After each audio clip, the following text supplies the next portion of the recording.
Ta-da! Hey, screeners, how you doing? It's me, the one, AJ Anthony Jordan. I was even getting ready to give you guys what are the top 10 movies of 2023. But Nah. we went for the intro first. It's all good. It's all good. Hope everyone's good. Oh, I love the way that number just spiked. It looked like a zero, then boom, seeing all the viewers that are in there. Guys, Nice. We appreciate the love.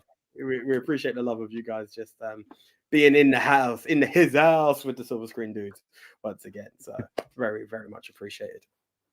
Yes, very much appreciated. So yes, he's AJ, the one AJ Anthony Jordan. I am Nico Liro, and this is our last top 10 live show of 2023, and we're going to talk some awesome movies now on this episode.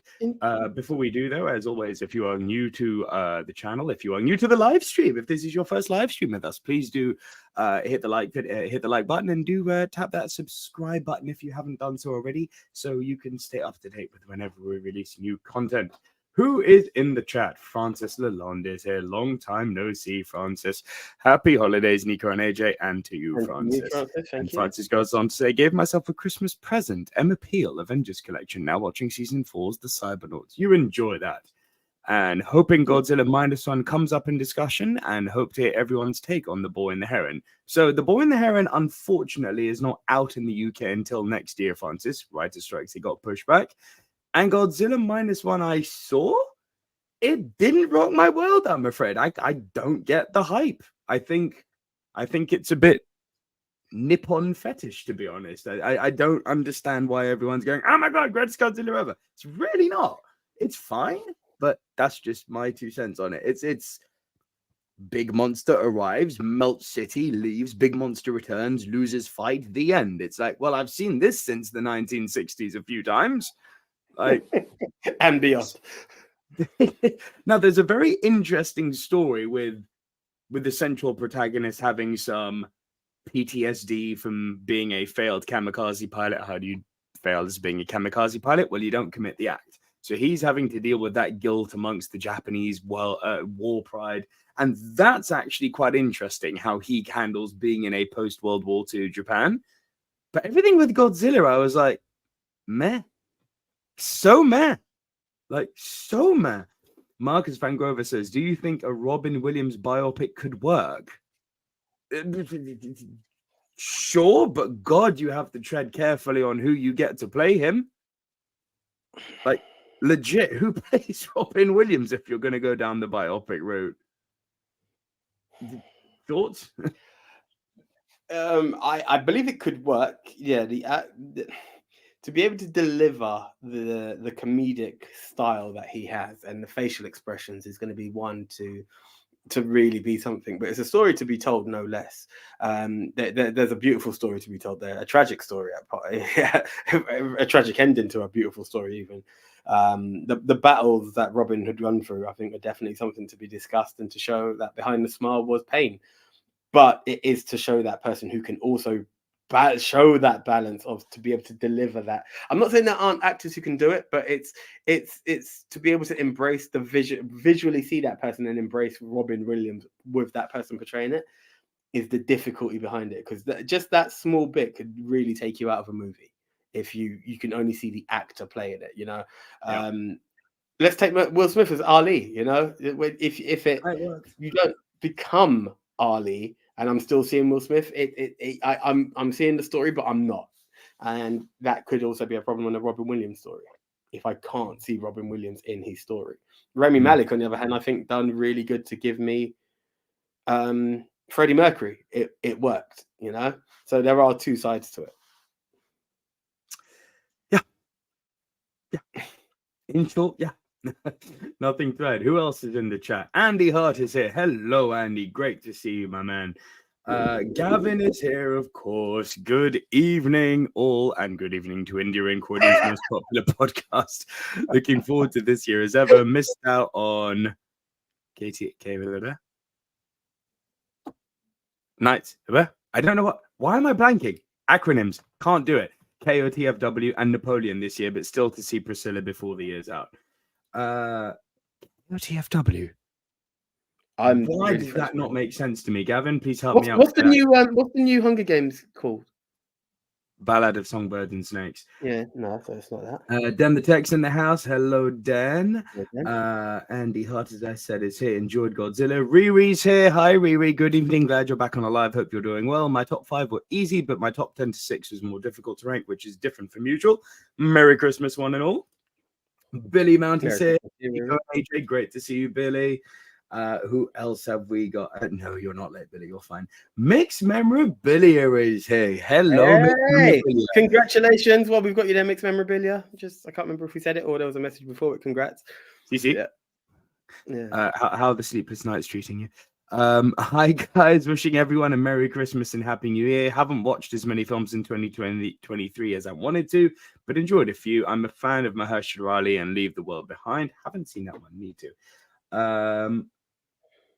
Marcus Van Grover says Shrek 2 is turning 20 next year. Well, speaking of turning 20 next year, I don't know if you all have been realizing that we've kind of rebranded our Throwback Thursday videos, and my God, they've been doing well. So a few weeks ago, when they were still like classic movie review, Throwback Thursday, Kill Bill and Nightmare Before Christmas, it wasn't doing well. We were getting just like a few hundred views on them.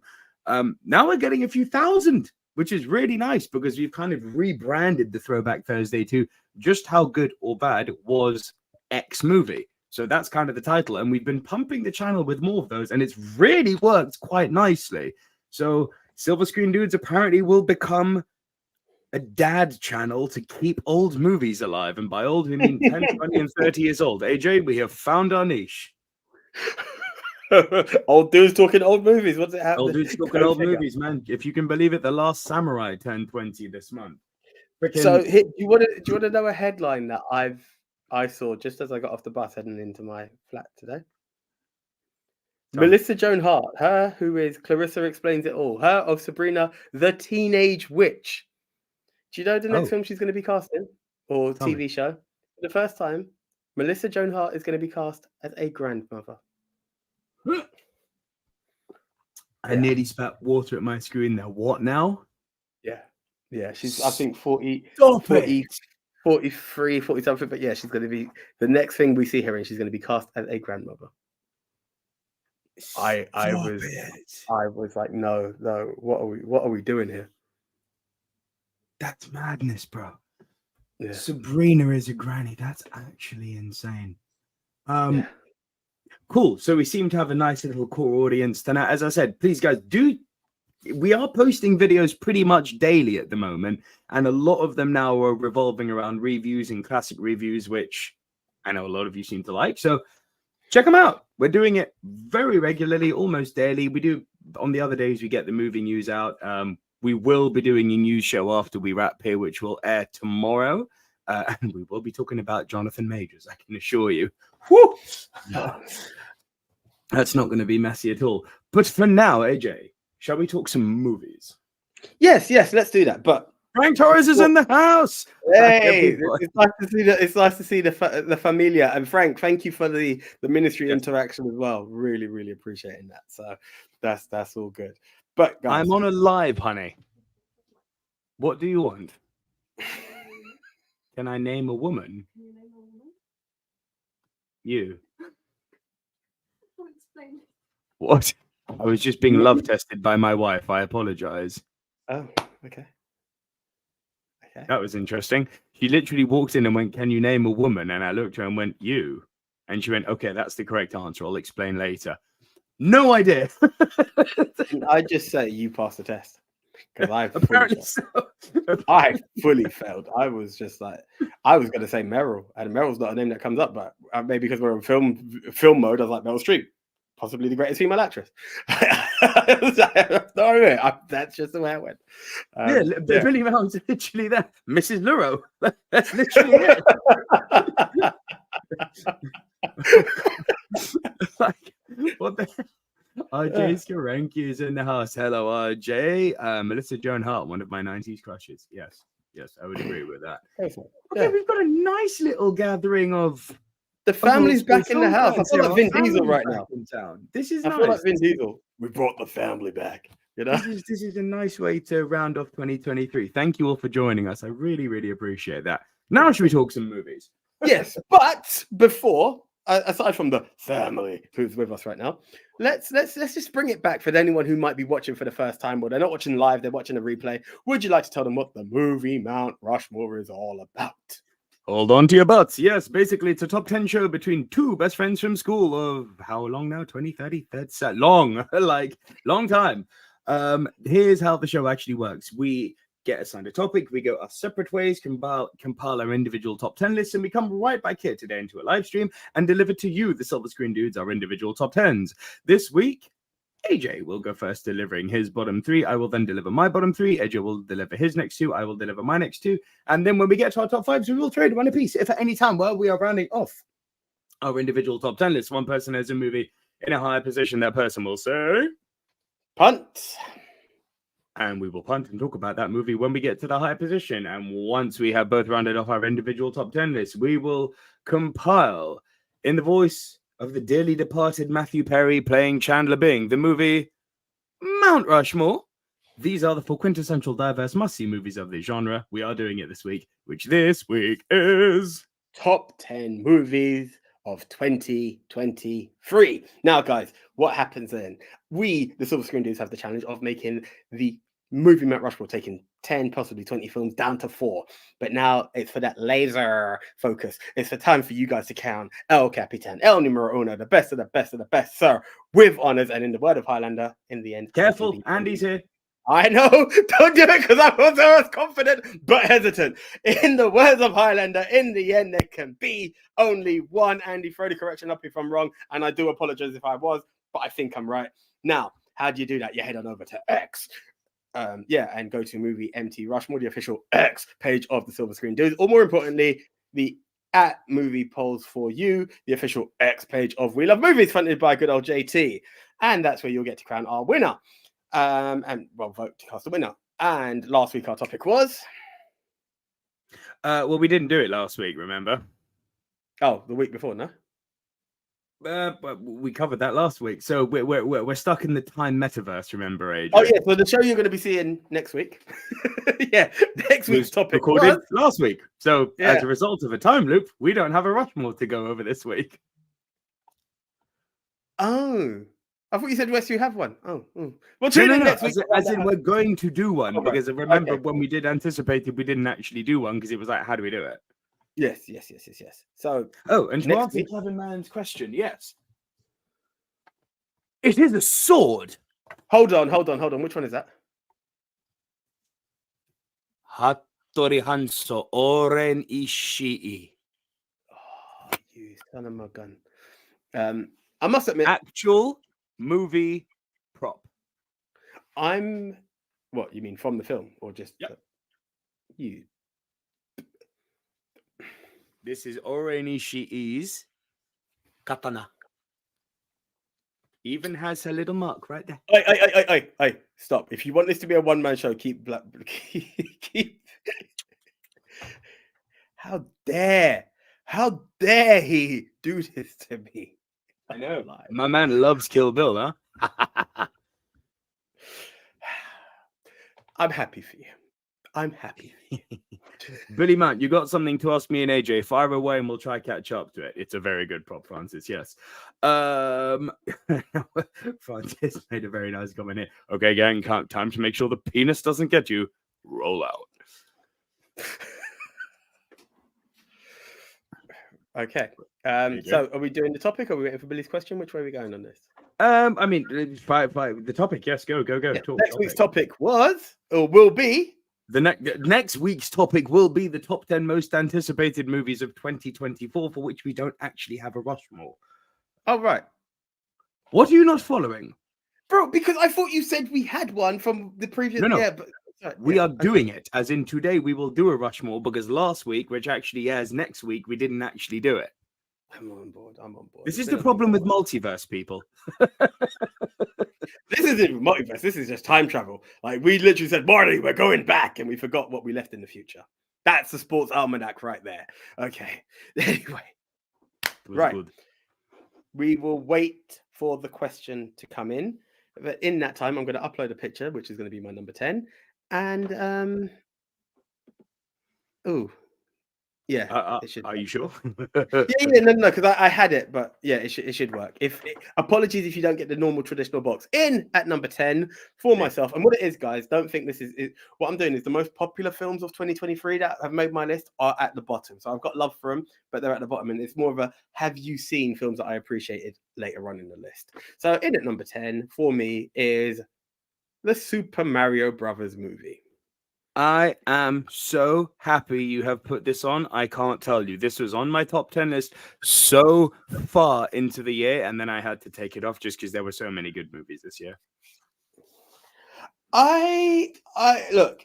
I mean, there's two sides of it. Am I going to be talking comic book movies? Naturally, it's AJ. He had to gift you that, guys. But will I be talking video games? Yes, I'm going to bring up one other video game later on. But this was a absolute shocker because I've heard everyone talk about it. But here's the thing with Mario. In the build-up, we heard Chris Pratt is going to be playing Mario. And everyone is like, he sounds like Chris Pratt. He doesn't sound like Mario. They address that. They address all the issues that you may have. They've taken the world of Mario and built it into something that even as a person I'm aware of Mario, but to say I've played Mario has been from the Super Nintendo world. You know, I'm not even touched it on the 64. I was like, you guys have honored. You have made the Mario universe. You're bringing in Mario Kart. You're bringing in this. You're bringing in the costumes. You're showing all the elements. It just felt right. The way the villains are presented, the way Peach is presented, like everything. You're just like, this was well thought out. I like the thought process behind it, and I had to just give it its credit. I was like, yeah, you've thought out. Understatement of the century. Yeah. Every single, I mean, I've seen this movie 3 or 4 times now, and I just, for the hell of it, on the 4th run, I played the Easter egg game. You could freeze frame nearly every single scene in this movie, and there's something they've put in the background or in a corner, or like that they faded in or out of somewhere, and it's like a little tip of the hat for hardcore Mario fans. Things that literally add nothing to the movie, that took digital animators time to put in, that didn't even add anything to the scene, but it was just like, if you see it, it'll make you happy. Bro, they had the old 1-up, like, you know, the pixelated 1-up in one of the Toad shops. They had the they had the hammer, like. The fact that when Donkey Kong arrives, they played the DK rap from Donkey Kong 64, I was like, behave. Mate, I was bopping along in the cinema. DK, Donkey Kong. Like, bro, people were looking at me like, this guy's a freak. I'm like, nah, man, I'm having such a good time here. I can't tell you. If you love Mario and everything that surrounds it, it's not possible to not love this movie. It's just not. I couldn't, as I said, I Super Nintendo. I've just not been in the Nintendo world that much, and when I did get a 64, it was purely No Mercy and GoldenEye. Like, I've not brought any other game to it. I've not been in that Mario world, but I was able to still sit back and have a good grin. I was like, you guys know what you're doing. I think that I'm not gonna lie. I remember talking one time, and you was like, "Oh, watch the movie and get back to me." I was talking about, you know, maybe we'll get a Mario Kart movie next. The fact that they threw Mario Kart in there, and it's not a spoiler for anyone. It's like, you guys know what you're doing here. Like, I'm loving this. Like, I'm just going, they took Mario Kart and they put it on Rainbow Road. I'm like, yes. Are you kidding me? Are you freaking kidding me? Rainbow Road is in this. Like, it was literally just smiling, going, I like what you did there. Hey, you done that. Hey. Like, literally, that's all I was doing. Like, it was a warming movie in that degree. So I was all over it. The question Billy Mount had was, I know you don't like Get Out, but what did you think of Alison Williams and that and other stuff outside of Get Out? Bro, it has been too long since I've seen Get Out to be able to quote on a performance in it. It was a one-time thing, and it did not resonate with me. On the top of my head, I can't really even think who Alison Williams is, so I'm going to apologize for that. But put it this way, Billy, keep tuning in, and if Alison Williams pops up in my filmography in 2024, you'll be the first to know. It sounds bad. What do you mean you don't like Seth Rogen as Donkey Kong or anything? I actually think he's done well. Seth Rogen's good. I love Seth Rogen. What was that last statement? And I don't like anything Seth Rogen's in. So here's the thing. I've been a Seth Rogen person where I don't find him as funny as they put him out to be. Seth Rogen, on a serious tip, I'm down for. I really like Seth Rogen when he goes on another angle. Me too. Maybe try that out, Billy, because because it's Superbad, I was more Jonah Hill and everybody else. This Is the End was not for me. I couldn't wait for the end. In fact, I gave up before the end. There are certain bits I just didn't find him that funny. I've not even finished Pam and Tommy, but his performance in it, I Oh, was it's like, so good, AJ. I like this. Yeah, there's a film he's in that I'm going to be bringing up. But everything, like on a serious tip, Seth does good. I like Seth That's on a great. serious. I love Seth. It's like usually Seth being in a movie is a reason for me to watch it. But hey, we're all different. We all like different things. Correct me if I'm wrong. He's in The Disaster Artist as well, isn't he? Yes, he is. You know, play the director. I think he's amazing in that. I think he does. He's in The Disaster Artist. He's in Steve Jobs. He's in a movie I'm sure we're both going to talk about later that came out this year, which is awesome. Yeah. Yeah, Seth's good, man. Pam and Tommy, I thought he was really good. And there you go. Pam and Tommy is great, as Frank says. There you go. And what do we think of the 93 Mario movie? I'm a defender of that film. Look, we could all have classic fun. I just remember being a kid and asking questions that I should have been asking in like where this one has fan service and it's still a good film. There was too many questions answered of why things were wrong in the other one. I don't understand why the Goombas were taller than Mario when even Mini Mario. Do you get what I'm trying to say? Even Mini Mario. It didn't make sense. It was a bad movie, but I've got a soft spot for it. Yeah, no, I get it. Like there was fun in it. Like I came out of the cinema still smiling, but too many questions, which meant it goes back to what we said in one of our, I believe it's last week's show or something else, where we were like, you would take it. Yeah, last week's news, we were talking with Mustache Mark, where it was you take a franchise or a video game and you don't acknowledge the story. You just take the franchise, trying to get people's bums on seats, which it does, but then you don't honor the story, and then you lose the same people. And I kind of felt Mario was in that territory. Francis Lalonde, get out.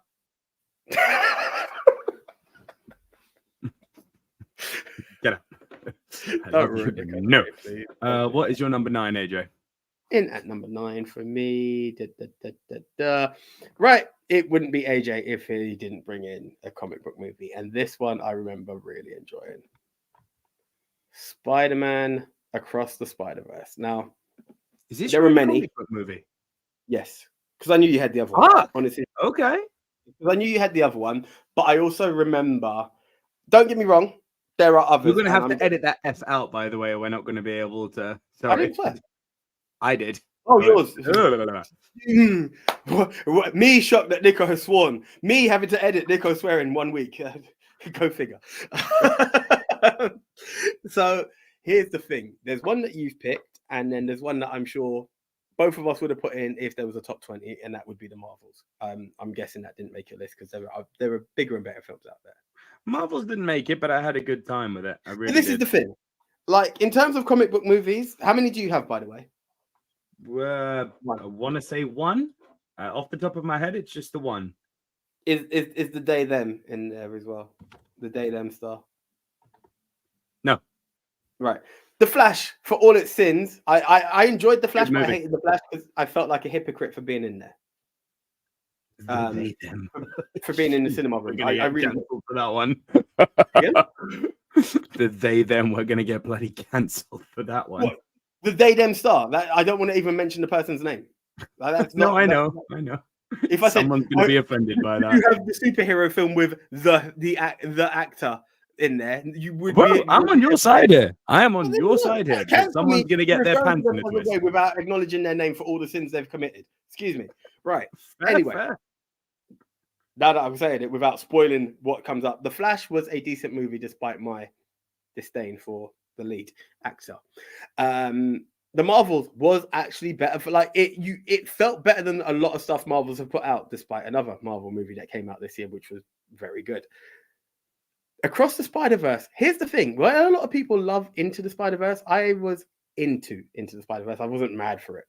I remember watching this and really, I feel like I'm on an island on that. But because everyone's like, it's amazing, the animation. Da, da, da.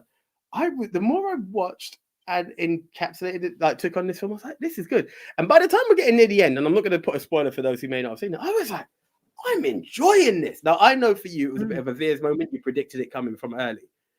Because I heard it, I knew it was coming, but I still like the twist. And I was like, the way they handled stuff, the different Spider-Man I've seen across there, the PlayStation video game Spider-Man, the acknowledgement of Andrew Garfield, you know, and these are spoilers. The only thing that hurt me, I didn't see my 90s Spider-Man in there.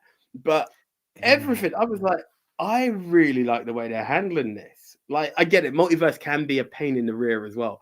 But it had a few curves. Like, even though you saw one bit, when it got to like how that curve came, I was like, I didn't think of that. So like I had a good time with it. I liked Across the Spider-Verse. I didn't love Across the Spider-Verse. I thought there was something that a lot of movies were kind of guilty of this year. Lack of restraint. There was too much movie here. The animation is stunning, but frankly, I'm going to echo Mixed Memorabilia's words here. The nicest animation I saw this year was Teenage Mutant Ninja Turtles Mutant Mayhem. That movie was awesome. If I had to put an animation in there, this year would have probably been that one. I adored that movie. Across the Spider-Verse was good. Just didn't love it. For my sins, I forgot about that Turtles movie. I know you had rave reviews about it, and I missed it in the cinema. I forgot to try and catch up with that one. So thank you for the reminder on that Mixed Memorabilia. I'm going to try and find it. So good. Yeah, it's excellent, dude. Loved it. Absolutely loved it. And Billy Mount says, Nico, what did you think of the Donald Glover cameo in it? It was great fun. I actually saw that with Louis and it grabbed him. I was like, whoa, whoa! That was really cool. Yeah, that was Andy Hart says, good call, AJ. My only top 10 comic movie this year. And that's fair. I get it. Thank you, Andy. Right. Again, I want everyone to remember that the next film that comes up is due to popularity. And I'm going for the lesser seen movies in order. Okay. In at number 8, I do anticipate the word punt because, yeah, it's a freaking awesome movie. And I've also mentioned it before in a previous. I think it was movies set in one location. My number 8 is Brendan Fraser, The Whale. That's a punt. I understood, like fully understood. It's just because of my ranking, I'm going for lesser seen movies. More of a cinephile. A disclaimer for anyone watching this in the States. As a UK podcast, we have obviously got to go with whatever's released in the UK here. So things like The Whale, which were released in the States in December 2022, I believe, they didn't come out until January here. So they fall under our mid-January. Yeah. Didn't get a long release, but good movie. Well, we'll talk about it later.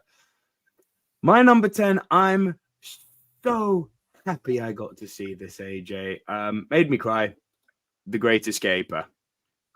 This movie was... I did love this one. Oh, it's so wonderful. It is such a kind of a culmination tour de force from two brilliant actors in Michael Caine and Glenda Jackson. Glenda Jackson's final role, she passed away just before this movie released, and Michael Caine retired after this. This is the last time you're going to see him, and it is such a beautiful, triumphant farewell. It's not overly sentimental, yet it has lots of emotion. It's not melodramatic, yet it's full of emotional drama. It works so well. It's like a finely balanced sword. It just, for such a small, concise story, it had so much to say about the wider world, and I loved it. Michael Caine just exudes ineffable class, and Glenda Jackson is a timeless icon. Dude, it got me hard, this movie. I don't know if you saw my out of cinema reaction to it. I was still like, no, I missed it. No, it really hit me hard, this movie. I walked out the cinema still like, frog in the throat and got teary at the end. It really, really hit me hard. Yeah. Brilliant. Absolutely brilliant movie. I've just added it. I literally just added it to the list. Yeah, what a film. Yeah, exactly. Billy Mount saying the veteran actors who are enjoying their retirement. And Gavin Mann says, "Look at you, AJ, with your cinephile declaration with a smiley face." I done it to make his day, Gavin. Don't worry. I still want to class myself as well.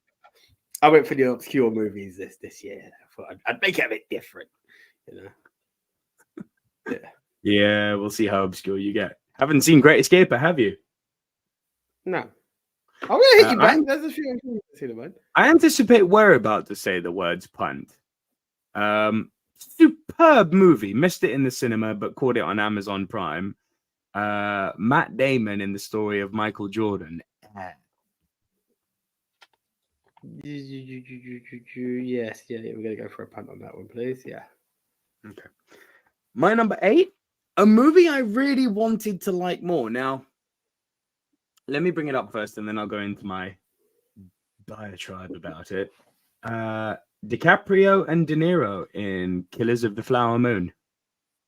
Now, I wanted to love it. I wanted to love it. Jesus, I need to add that to my list. There's so many films. Mr. Cinephile. So many films this year. There's a finger that was waiting for you, but I can't blur, so we'll leave it. Look, when I first walked out of this movie, I think what it's very important when you're putting a list together that you've literally been making since the first day of the year. I believe it's very important to pick the movies that when you come to the point now of rounding off your top 10 movies of the year and reflecting on the year, what has to be high up on your list are the movies that not only gave you a good impression when you walked out, but that really stayed with you afterwards. Now, Killers of the Flower Moon, when I walked out of it, I was like, yeah, that was damn good. But it hasn't stayed with me. It hasn't stayed with me like a Casino, a Goodfellas, a Wolf of Wall Street. Listen, don't be under any illusion. The performances in this are out of this world. If DiCaprio is not nominated for Best Actor and De Niro is not nominated for either Best Actor or Best Supporting Actor, there's daylight robbery afoot. It's incredible. Lily Gladstone equally deserves a Best Actor nomination. Like, it's one of those movies you're watching, you need a shower afterwards. Like, it's a really horrible, dirty story about what greed does to people. And, it's about one of the first federal... They tied in very nicely at the end, actually. Kind of Jesse Plemons arrives on the scene. He's playing an FBI agent sent directly by J. Edgar Hoover. And it's kind of one of the first... It might be the first federal case, actually. It's really interesting what happens at the end, how the FBI get involved and how the narrative takes on a much wider historical sphere. It's a hard story to watch because it's essentially about the systemic killing of the Osage Nation at the hands of the evil white boy. Not this white boy, just white people in general. But yeah, do you know what it felt like? It felt like something that should have been a limited series, because even though it had over 3-hour runtime, I feel like it needed more. Not because of the enjoyment, but because the way the movie was designed, I was like, if you told me at some point in time this movie was a 6-part limited series with each episode being an hour, I would have been like, I totally believe that. Completely believe that. It feels like a series that's been turned into a movie. It doesn't speak ill of its quality. I'm just reflecting on the actual runtime. The quality of the movie is stellar. Yeah. Mid Scorsese, I would say. Not top 5. Mid Scorsese. Better than The Irishman in Silence, for sure. Okay. Funny, someone was telling me some good stuff about Silence this year. Weird to hear the other side of the coin. Okay. It feels like something worth watching, though. Oh, look. Andy Hart's saying it right here. Killers of the Flower Moon would have been better as a 5 or 6 hour TV show. It still makes my top 10 though. Look at that. Nice. There you go. And Francis, you're absolutely right. Possibly the enticement of Scorsese might have raised expectation, but without doubt, you put the name Nolan or Scorsese on a movie, the expectation's there for me at least. It has to be. Yeah. So cool. I wish I could add. I feel like it's something I need to add to my list. 2023 was a good year for films. I just need to say that now because there's a lot of stuff that I feel was just missed. Like I just didn't have the time. And I completely forgot that it was this year. Otherwise, I would have tried to squeeze it in.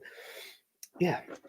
Two things I want to address here. Gavin Mann says, I found it peculiar that people complained about the length of Killers of the Flower Moon before watching. Fact. See also Napoleon and historical inaccuracies too. People are strange. So here's my thing about Napoleon. What I've heard, because remember, Napoleon's also a long-ass film. But what I said about it was that despite having a long runtime, I mentioned this in the review, it feels rushed. Like every scene feels rushed. Okay, we've dealt with Josephine, tick. We've done Austerlitz, tick. We've done Toulon, tick. We've done him coming to the throne, tick. We've done him invading Russia, tick. It felt like a box ticking exercise. So you were rushing through this guy's entire life, and he's a fascinating man, obviously, and he didn't have time to breathe.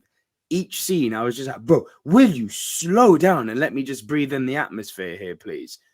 And as it turns out, Ridley Scott is planning on releasing a director's cut with an extra hour, 10 minutes to it. Now, people are like, Jesus, that's going to make it a 4-hour movie. It's like, yeah, long, but God, do I think that hour is going to make a difference.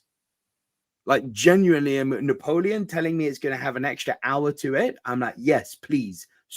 Make each scene longer so it has space to breathe, and I bet you anything the director's cut of Napoleon will actually be good. Yeah. And Billy Mount says, did it bomb? Hard. And isn't this the funny thing? Everyone's talking about how the Marvels flopped. No one is mentioning how Killers of the Flower Moon was an absolute box office disaster.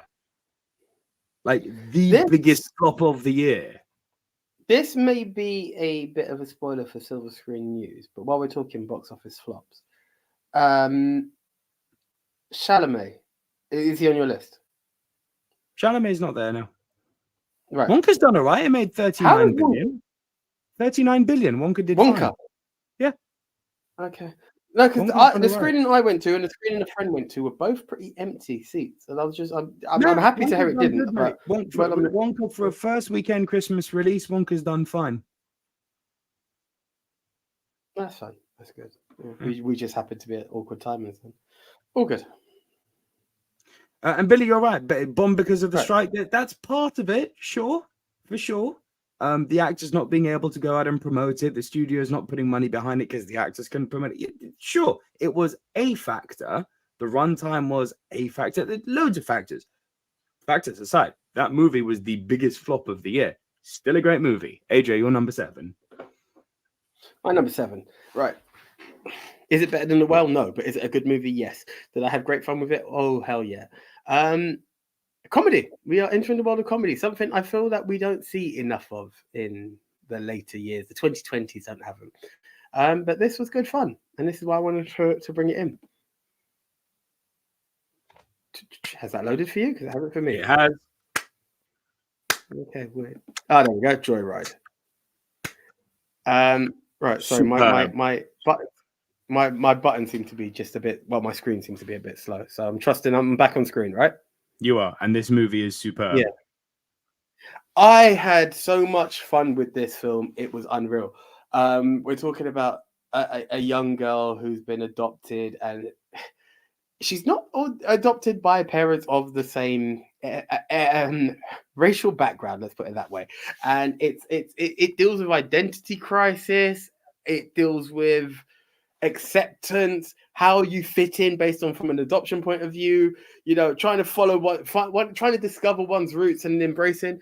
This was one of the better comedies I've seen in a very long time, and I'm really glad to see that it had an all-female Asian cast to it as well. You know, at the forefront, it just felt so different. It felt so different, but it delivered the classic comedy that was needed. And I've said it to people. I was like, people talking, "Did you like see this? You don't see that?" I was like, Joyride delivers in so many angles of stuff I didn't think I could get. Like, don't get me wrong, I love Girls Trip. On the however, one thing that people like to rave and sing about, and I've never understood it, is Bridesmaids. You know, they're like, this is the greatest female comedy of all times and all of that. No, you've got your American Pies, you've got your Road Trips, you've got all of this that people go for.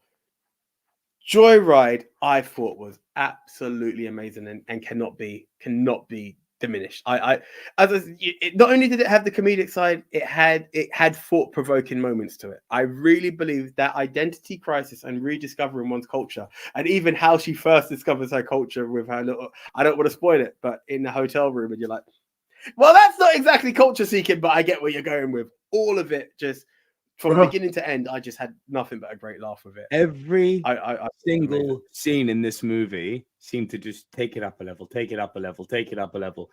From that scene where one girl's introducing her husband and perving on him, but we've never done it. We've purely sensual experience. Was it sensual when you were being Eiffel Towered by the Jonas Brothers? I was like, excuse me, what did she just say?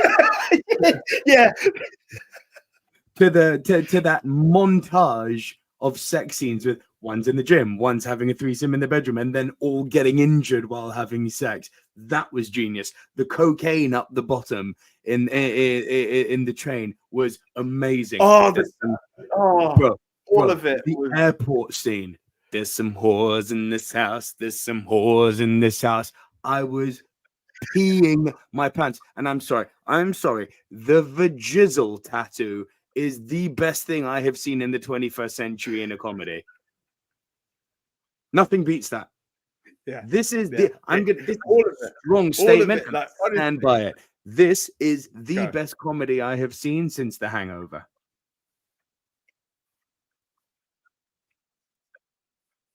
Oh, but I could work with. I mean, I'm still a Girls Trip defender, but this is high. This is high ranking.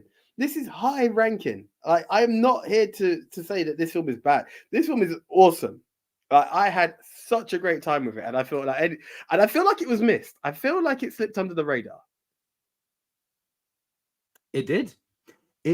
But do you know what? Yeah. What was fascinating about it is that it found its core audience, and it just showed how even with no marketing budget, I think it only released 2 trailers, a teaser and a trailer 1. Word of mouth spread for this thing, and it found, because remember with the comedy, you don't need to do gangbuster numbers to be profitable. This movie ended up being profitable, and it made me so happy. Yeah, it made money, which made me so happy, because all that tells me is that it's sending, because remember, the studios only listen to one thing, and that's that, right? It sent the studio a very clear message: give us more of this, because this was gold. This was gold, this movie. And who was it? This Gavin, man. Deadeye stole the film. Yes. Deadeye was amazing. Deadeye is gold.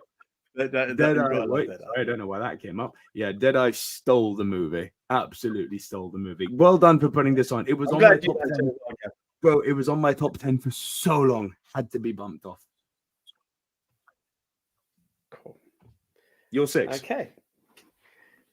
My 6. This one I don't know if you've heard of, because I stumbled across it, and I'm trying to avoid promoting this word too much, because we're in in case people didn't know, we're in the 7K territory now, so we don't want to be negative in there. But this film was discovered on AJ Vision, and I don't know if you've heard of it. Pinball, the man who saved the game.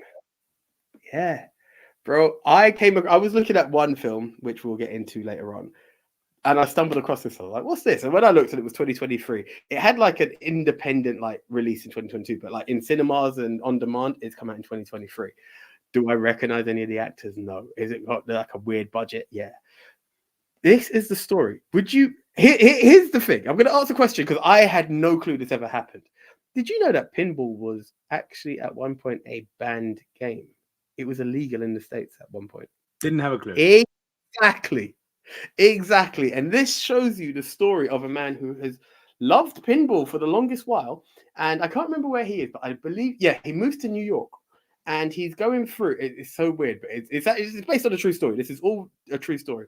You can see he's walking down the street, and he happens to be past an adult shop, and he hears this sound, and he's like, "Oh, I recognize that sound." And as he goes in, he sees a pinball machine, and he is literally addicted to this machine. And it's something he'd done in college, and he just loves it now that he's out. And he's left college, he's got a career, but he's now all over this machine, and he just loves it, what have you. And one day, the police come to raid it. The adult store, and they're like, "What, for seedy material?" And they're like, "No, they've come here because of the pinball machine." He's like, "What?"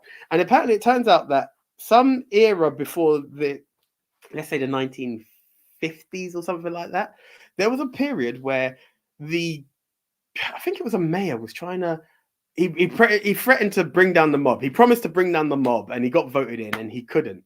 And then because he couldn't do that, he's now Sorry.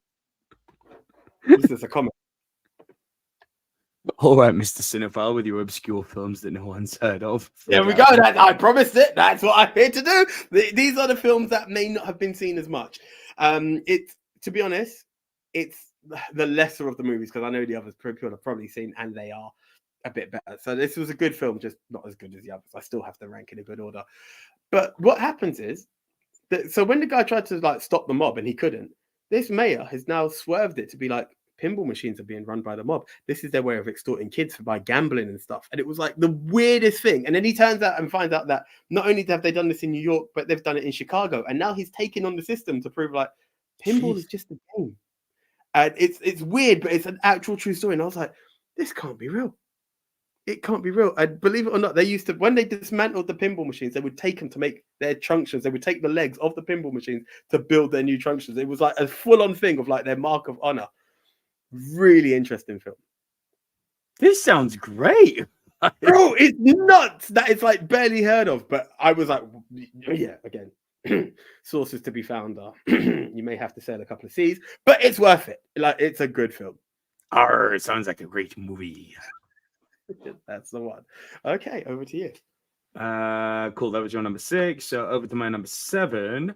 Oh God, I hope you've seen this. And I'm actually quite angry I've put it this low, but it just shows how good this year is. This is brilliant, though. Nick Offerman, Seth Rogen, Pete Davidson, Paul Dano. Dumb Money. That's a pun. That is a pun. Yeah. Yes, AJ. Yes. That is a pun. I'm very happy you've seen this. And my number 6.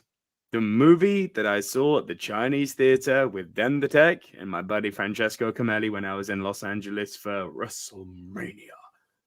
This film is incredible. John Wick, Chapter 4. I don't care what anyone says. It's an action movie. This doesn't matter. Film slaps hard. Considering I was not a big fan of John Wick 3. I know people rave about it. Oh, Halle Berry and the dogs. Good scene. Not crazy about the movie. Disrespectful the way they use the guys from the raid in that movie. It's like they come, they fight, they leave. It's like, give me more. This movie is kind of like the director, Chad Stahelski, was like, okay, I heard what you had to say about the way we use the guys in the raid. Could we make it up to you by introducing Hiroyuki Sanada and Donnie Yen? It's like, yes, you could. Take my money, take it now. Take all the freaking money, take my cash. So, John Wick goes full samurai in this. And then they go to Paris in one of the most beautifully lit movies I think I've seen since Blade Runner 2049. And that madness that they had at the beginning of John Wick Chapter 2, the Carfu. It was like, I thought that was 11. He was like, no, that was like a 3. Now let me dial it up to about 11. And the movie's a video game, bro. It's like someone has mastered playing Ghost of Tsushima on freaking expert mode and then does a story mode run through and is so freaking in tune and is just dicing everyone up. The things they do in this movie defy logic. And it's not like Fast and Furious logic where it's like, okay, no, but yes, because it's fun. Just like, oh, geez, you kind of could do that. I just never thought of doing that. Like, the physics of this makes sense to me, at least. It's mental. It's oh, bro, it's action perfection, this movie. Case in point, there is it must be about 4 or 5 minutes long. Like, it's long. It's a 4 or 5 minute long top-down shot, continuous top-down action shot, ripped straight from a video game of him going into various rooms, like the old Grand Theft Auto, from the Game Boy, the GTA 1 and 2, the top-down. It's like that. Continuous for 4 or 5 minutes of him going, and I'm not exaggerating the time, him going room to room and hurting people. And it's like, what? How have you? What? And it just gets better from there. This a movie. Like, this was a freaking film. Unreal. One of the finest action films ever made. And I think, actually, it's safe to say now that John Wick might be the greatest action franchise ever. Might be. 4 films consistent is not a bad. That's a strong contender. I can't think of many that have. I cannot think of many that have.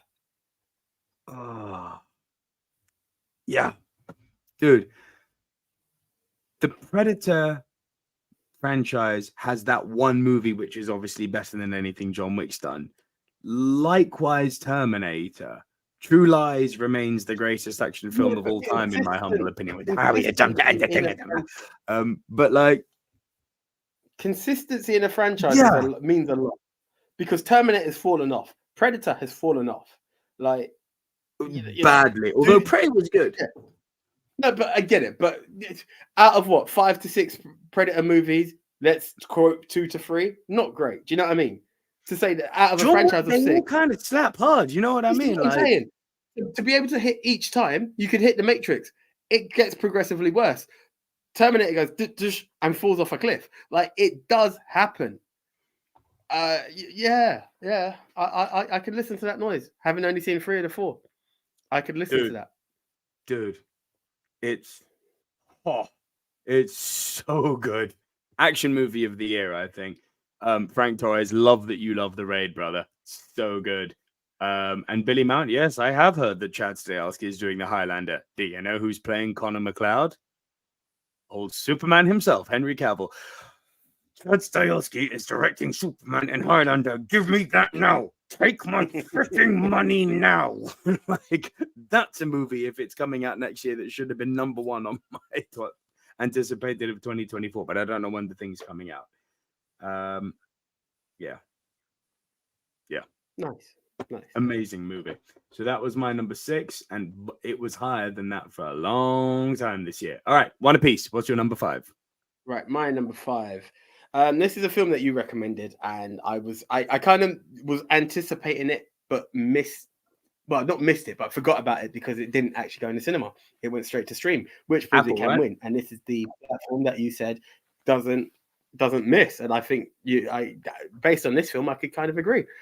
We're talking Taron Egerton in Tetris. Superb. I thought this was a very good film. Once again, we talk about video games, like Tetris being the first game that literally, I'm going to say something, then realizing I'm literally telling the story. The first game that you get with your Game Boy. Like, you would never, ever believe that there is the complication. I mean, first of all, pinball, you wouldn't believe that there was a law that stopped pinball machines being a thing. Who would have ever believed a video game release would have had as much trouble as it did that you'd be able to make a film? Heck yeah, it does. And the twists and turns of it, literally based off of the remnants of the Cold War, essentially. It's not that there's anything else, but yeah, Russia's very protective and doesn't want the states and other places having access to their stuff. And if it is, the state has to win. Then we're talking licenses to the degree of not just licensing of the game, but the various sub-levels of licensing of the game. I was completely blown. The fact that you could be like, yes, you can have this as an arcade game. Yes, you can have this as a computer game, but as a handheld game, there was another license. Then it's who is trying to benefit who. And even though it's meant to be for Mother Russia, as they advertise it, there is still some devious plots in there where people are trying to be self-serving. Yeah. My dizzies was I like, what the hell? I was blown away. Like, again, a simple game as Tetris. I even love the fact that, and again, tried to eliminate spoilers. I mean, you can read up on it. Even how the name Tetris came about. The guy's two passions of two games that he kind of merged together. And I was like, this is mad. And again, you don't want to get into spoilers, but something that I can casually say I took for granted. I got a Game Boy, I was like, yeah, this is a story. It's amazing. Like I said, I was shocked, but I was shocked. I did not and believe I didn't that. know this story. Like, I got the impression on our comic book group where Big Tone and Nate were very familiar with it, and they were like, "Yeah, we've seen this story before." I was like, "Well, I haven't," and I love this. It's really weird, right? And I think it's because, and I don't want to knock it and say it's a simple game, but something as basic as this one. It's not one of these mad platform games where you could be like, "Oh my god, it's the rights to GTA 6 and everyone wants to do it." It's just a game of create a straight line, it vanishes, and you continue. That's it, you know. But it's got more history than GTA does. Trust me. Yeah. Very intriguing. Amazing. Absolutely amazing. And Gavin Mann saying, Mario, Pinball, Tetris with a wink. It's like, let me add that. Do not be under any illusion. I think I said this on the recording we did last week, which is coming out next week for the confusion. 2023 is the year that video game movies came to play. You're fine. You said it in some screen news. It's fine. They should have watched last week. The ones that you mentioned, Gavin, Super Mario made $1 billion. A freaking Mario movie made $1 billion. $1 billion. That's insane for a video game movie. Tetris has been a critical success. Pinball sounds great, AJ. But then you've got to consider these other movies, which either did really well with no budgets, like Five Nights at Freddy's. Not a great movie, but was really successful. Right? Do you know what? I don't think it was a bad movie. I just think you got stupid near the end. I would say it's worth a watch. But yeah, you're right. Then you've got to think of The Last of Us. Yes, it's a TV show.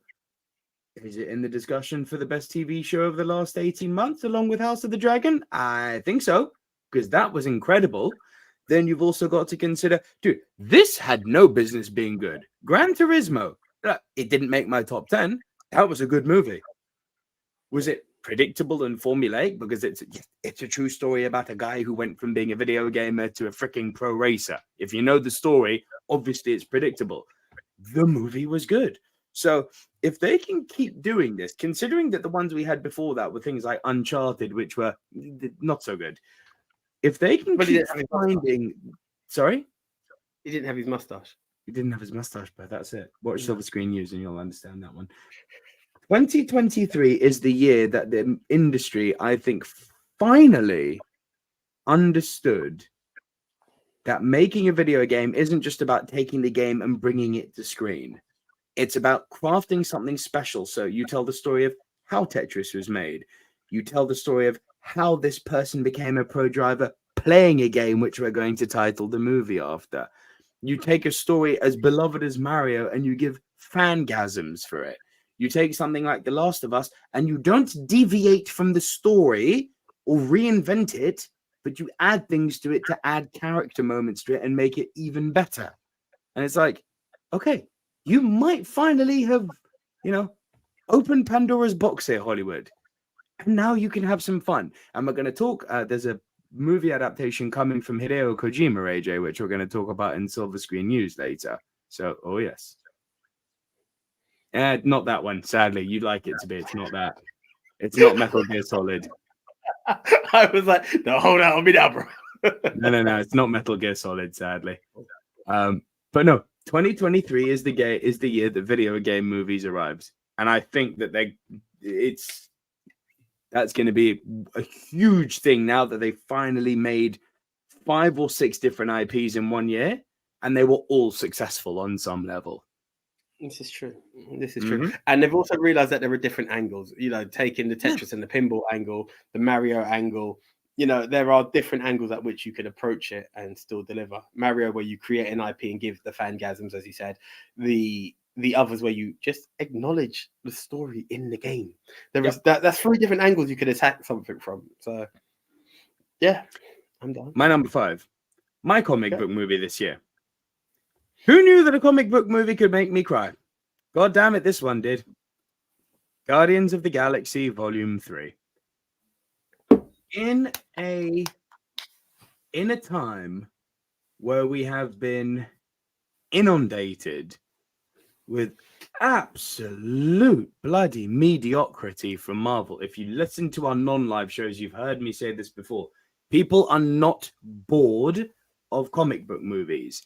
People are bored of bad comic book movies. It's not all of a sudden they're still making great quality movies and people have just lost interest. No, it's just the movies aren't good. There's no connection. Do you know what? Sorry, it really ties in with Francis's question. AJ Nico. So are comic books / superhero movies fading? No, they're not. You're going to see a massive resurgence of them in about 2025. 2024, I think, very cleverly, Marvel have said, we're giving you Deadpool 3. That's it. You're not seeing many Marvel movies next year. And do you know why that is, AJ? I've said this so many times. Vote for Bob. You got it. Bob Chapek took creative control away from Kevin Feige after Endgame, and we got Phase 4. These 2 things are not mutually exclusive. It wasn't just magically the MCU became bad. It's not the case. It lost its mojo because the guy that gave it its mojo lost his creative control. Now that Bob Iger has come back and has said, yo, Kevin, take the reins again. It takes 2 to 3 years for transitions to be noticeable. I said it before Endgame happened. I said, you watch now that you can back me on this, AJ, because you heard me saying it. The world, our comic book group, everyone poo-pooed me. When I said before Endgame came out, I said, Marvel's going to go into a bad period now. Whoa, it's about to do gangbusters. It is, but you don't know the guy who they've put in charge. I do, because I follow this shib very closely because I'm a nerd that way. And lo and behold, look what happened. We've had a cluster bomb go off at Disney with bad reimaginings, Pixar going straight to streaming, Star Wars completely going off the rails, and the MCU going off the rails. In 2025, which I believe is when Superman Legacy comes out, you're going to see DC start to shoot, and you're going to see Marvel, who have now had that 2 to 3 year grace period, start to shoot again. People are not bored of comic book movies. People are bored of bad comic book movies. And in all of the bad comic book movies we've had in Phase 4, and my God, have we had them. Jesus, Ant-Man and the Wasp. Ant-Man Quantumania was bad. There was this shining light in the form of a little computer-generated raccoon called Guardians of the Galaxy Volume 3, which told such a beautiful story about friendship, family, letting go of people you love, acceptance, and death. God, it gave me a lump in my throat. It was wonderful, this movie. The fact that I was made to care that much about a non-sentient computer-generated character is testament to just how good a director James Gunn is. Like, yo, if anyone is in doubt about how good Superman Legacy is going to be, watch Guardians of the Galaxy Volume 3 and then write me a check. You know, the fact that Rocket has always been the hothead and a bit of a comedian, and they spun it the way they did in this film. You know, you kind of split up the Guardians and you kind of have slight comedic moments somewhere here and there. But every time you go to Rocket, your heart just sinks that little bit deeper. I think that's the true testament, as you said, to care about a non-sentient being. But it's the character arc. I think it's just it's not the Rocket we're used to, and it's given us an idea as to why he is the Rocket that we now see and know and love is really interesting. The the kind and caring Rocket that was there, how it even came to him being that was I think that was it was really, really interesting. I just want to bring up this question here from Mixed Memorabilia, which is do we think we will see a big rise in AI-based films in the near future? No. I'm going to go for the answer to be no. And I think the reason being the strikes that just took place, the fact that people were out to protect one form of the industry and what an impact it took. It could possibly be that way. But I think Hollywood also learned a lesson in that time where they were like, okay, people are still important. And I think that is something we can't discount. Listen, there have been so many instances in very recent, I'm talking last 3 to 5 years, of the higher ups thinking that their creatives don't matter, only to end up with egg on their face. I've literally just gone on a tirade about how Marvel suffered because their creatives had their power stripped from them, and look what we had. Sorry. I think Francis put something, and I've just kind of missed the point as well. Movies based on AI. Oh, of course, that's going to be the new flavor of the month. 100%. It's going to be something. I actually look forward. It's already happened. The Creator came out this year. They're already doing it. Terminator. Yeah, there's a lot there. And yeah, no, that's definitely flavor of the month for the foreseeable future. But then look at what happened at Warner Brothers. Under the old leadership, where literally overnight, this happened, I think, just 2 or 3 years ago, when they said that they're going to do day and date releases in both cinema and streaming. Christopher Nolan gave them that and went to work at Paramount after having spent his whole life, his creative life, at Warner Brothers. Denis Villeneuve wrote one of the most scathing articles I've ever seen, and they had to reverse 3 dump trucks of money in order to keep him. And very quickly, the people who were in charge of Warner Brothers were fired. And that's when David Zaslav entered and fixed all this and was like, no. Cinemas make money, and then we go to streaming, right? Smarter heads prevailed. There's been so many instances recently of people being like, oh, we don't need the creatives who can just make... Shut up. It's hysterical. And every time they try, it goes wrong, and they're like, okay, we need our creatives. It's like, yeah, you do. Cool. But yes, Guardians, top film. Guardians, amazing film. And Francis Lalonde, thoughts on Major's Marvel Kang? Tune in to Silver Screen News tomorrow, and you shall find out. It's on the YouTube channel. So that was my number 5. So your number 4. Right, my number 4. I believe this is available on Apple TV as well. This was on my list last year of films of 2023 that I'm really interested in seeing, and it didn't actually fall short. BlackBerry. I have heard of this. I have not seen it. Do tell. Yeah, so it's essentially just talking about the rise and fall of BlackBerry, and it's as you can go figure, AJ, with biopics and true life stories that come up. Yeah, right. It was just these guys who were just working on different projects and realized the opportunity of what they can do, and the original template was a smart calculator that they were using to just try and make a phone, and I think it was that in a Game Boy. It was really mad, the prototype that they had to try and pitch this idea. And one of the things that they had first mastered, which wasn't that companies had been trying to use for the longest while because they wanted to bring the internet, was how to make the server work for the internet, because a single server would crash or something. I can't remember the full details behind it and how it worked. But these guys had figured it out, and it was just 2 guys who were just working in a company that wasn't really building it wasn't really going somewhere. And they were pitching these ideas, and there was this one guy who had the idea, who could market it, and he was able to take it further. He brought it to some bigwigs out there, and it became the company that it is. You even find out why it was called BlackBerry and what have you. And you just see how this company is just rising based off of 2 guys who just had an idea and really believed in it and took it to its highest degree.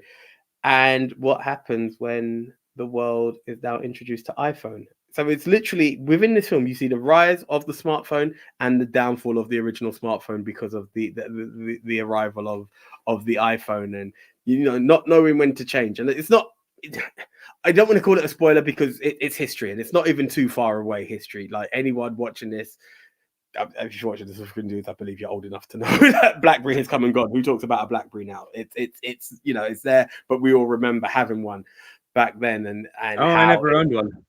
Did you never own one? I remember first touching it and thinking it's not for me, and then being absolutely obsessed with them. And it's even how they cornered it into the market of being the businessman's phone, you know, because it was the way and it literally shows you how people became so dependent on how emails are delivered to them, because it was the official first mobile working tool, you know.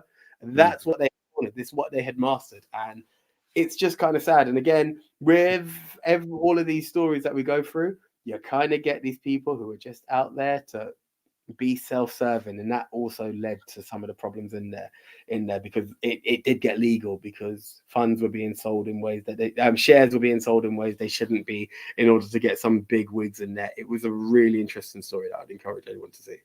BlackBerry came out before the iPhone, didn't it? Oh, yeah. It did indeed. I think you might be able to find this on Apple TV now. Nico, you didn't have one in your pre-mullet days? I do not have a mullet. Who the hell do you think you are, Billy? Sorry, mullet? Have you lost your... Okay, mullet. Ain't no mullet here, buddy. Okay, cool. Hey, yo, mullet. Do I look like a 1980s porn star to you? Don't answer that. Mullet. Man's lost his mind. I ain't got no business on the top. Bro, I'm all party. Party. You have sides. You're good. Bruh, mullet. This man lost his mind. I got hair longer than most people now. Like, freaking mullet. Oh, don't make me pull out my... But yeah, I know where you're going. Mullet. Man, I ain't no Cash Wheeler, bruv. What are you saying? Cash got a gun. You need to come to him. You're damn right the mullet got me, Gavin. Jesus, mullet. We. In a world where people spot normal hairstyles, a single man fights the cause. Yes, Francis, I do. So that was your number 4, AJ, yes? It was indeed, yeah. In a world. Speaking of in a world and box office bombs, I can't understand how this one bombed. I adore this. Came out last year in the States. January release here in the UK. Babylon. Oh, my word. Oh, my word. I love this film. Very, very unlike anything Damien Chazelle has ever done. It's got the musical influence that he loves to have in his movies, you know. So you can see tones of Whiplash and La La Land in here. But this, not for the first time in this show, I'm going to liken this movie to as if 2 other movies made a love child together. This is like if Singing in the Rain and Pulp Fiction shagged and made this. It's literally the Singing in the Rain story of Hollywood transitioning from the silence to the talkies. But man, the cocaine bubblegum is visible for all to see in this movie. When I tell you it has got one of the most bonkers opening scenes that involves decadence, parties, elephant poo. Yes, you heard me. Elephant poo. Tits, dancing, coke, everything in the first sort of 5 minutes. And it's all one nice big swooping panoramic shot. And you're like, okay, I'm in for something here. One woman rising to fame in the form of Margot Robbie, and one other person realizing that his time is coming to an end in the form of Brad Pitt. It is sensational about the humility of not letting the stardom get to you, but equally having the humility to know when your time is done and it's time to move on. If that's the sort of subject matter that resonates with you, this movie will hit you freaking hard. How it bombed, I do not know. Because this is an incredible movie. I do want to check it out. Again, so many good releases. I actually forgot that this was this year. 2023 has been an amazing year. I'm going to say it now to everyone listening in the live chat. I'm going to put it out on Twitter, and I'm going to say it again at the end of the show. I've seen more movies this year just from pure temptation than I have for a long freaking time. Like same day releases, I'm in the cinema. And for the first time ever on the Silver Screen Dudes YouTube channel, to give AJ some time off, and because we're not doing, well, I mean, you'll get the top 10 that was recorded last week releasing next week, but there's not going to be regular daily content coming next week. However, what you will get is an epic video called Ranking Every Movie I Saw in 2023. S, the top rank. A, B, C, and D for dog you know what. 5 rankings, every movie ranked. That's coming. Well, that's going to be recorded next week and probably released the week after Christmas. So stay tuned to see that. But yeah, Andy, I'm very glad you enjoyed it. Babylon was great. Top 3 of the year for me. Nico singing in the rain comment is spot on. Thank you. It's brilliant. Billy, you're forgiven. And to show you that you're forgiven, I'll even tie it up for you. Mullet. Mullet. That was your 4. That was my 4. Hang on, just quickly. Gavin Mann said something interesting here. It took half. Yeah, that's true. Actually, I forgot about this. It took half an hour for the title credit to come up. 30 minutes of this movie plays, and then it says Babylon, and you're like, wait, what? That was the intro. Right away, I knew it was for me. Love the little Roscoe Arbuckle reference in the opening party.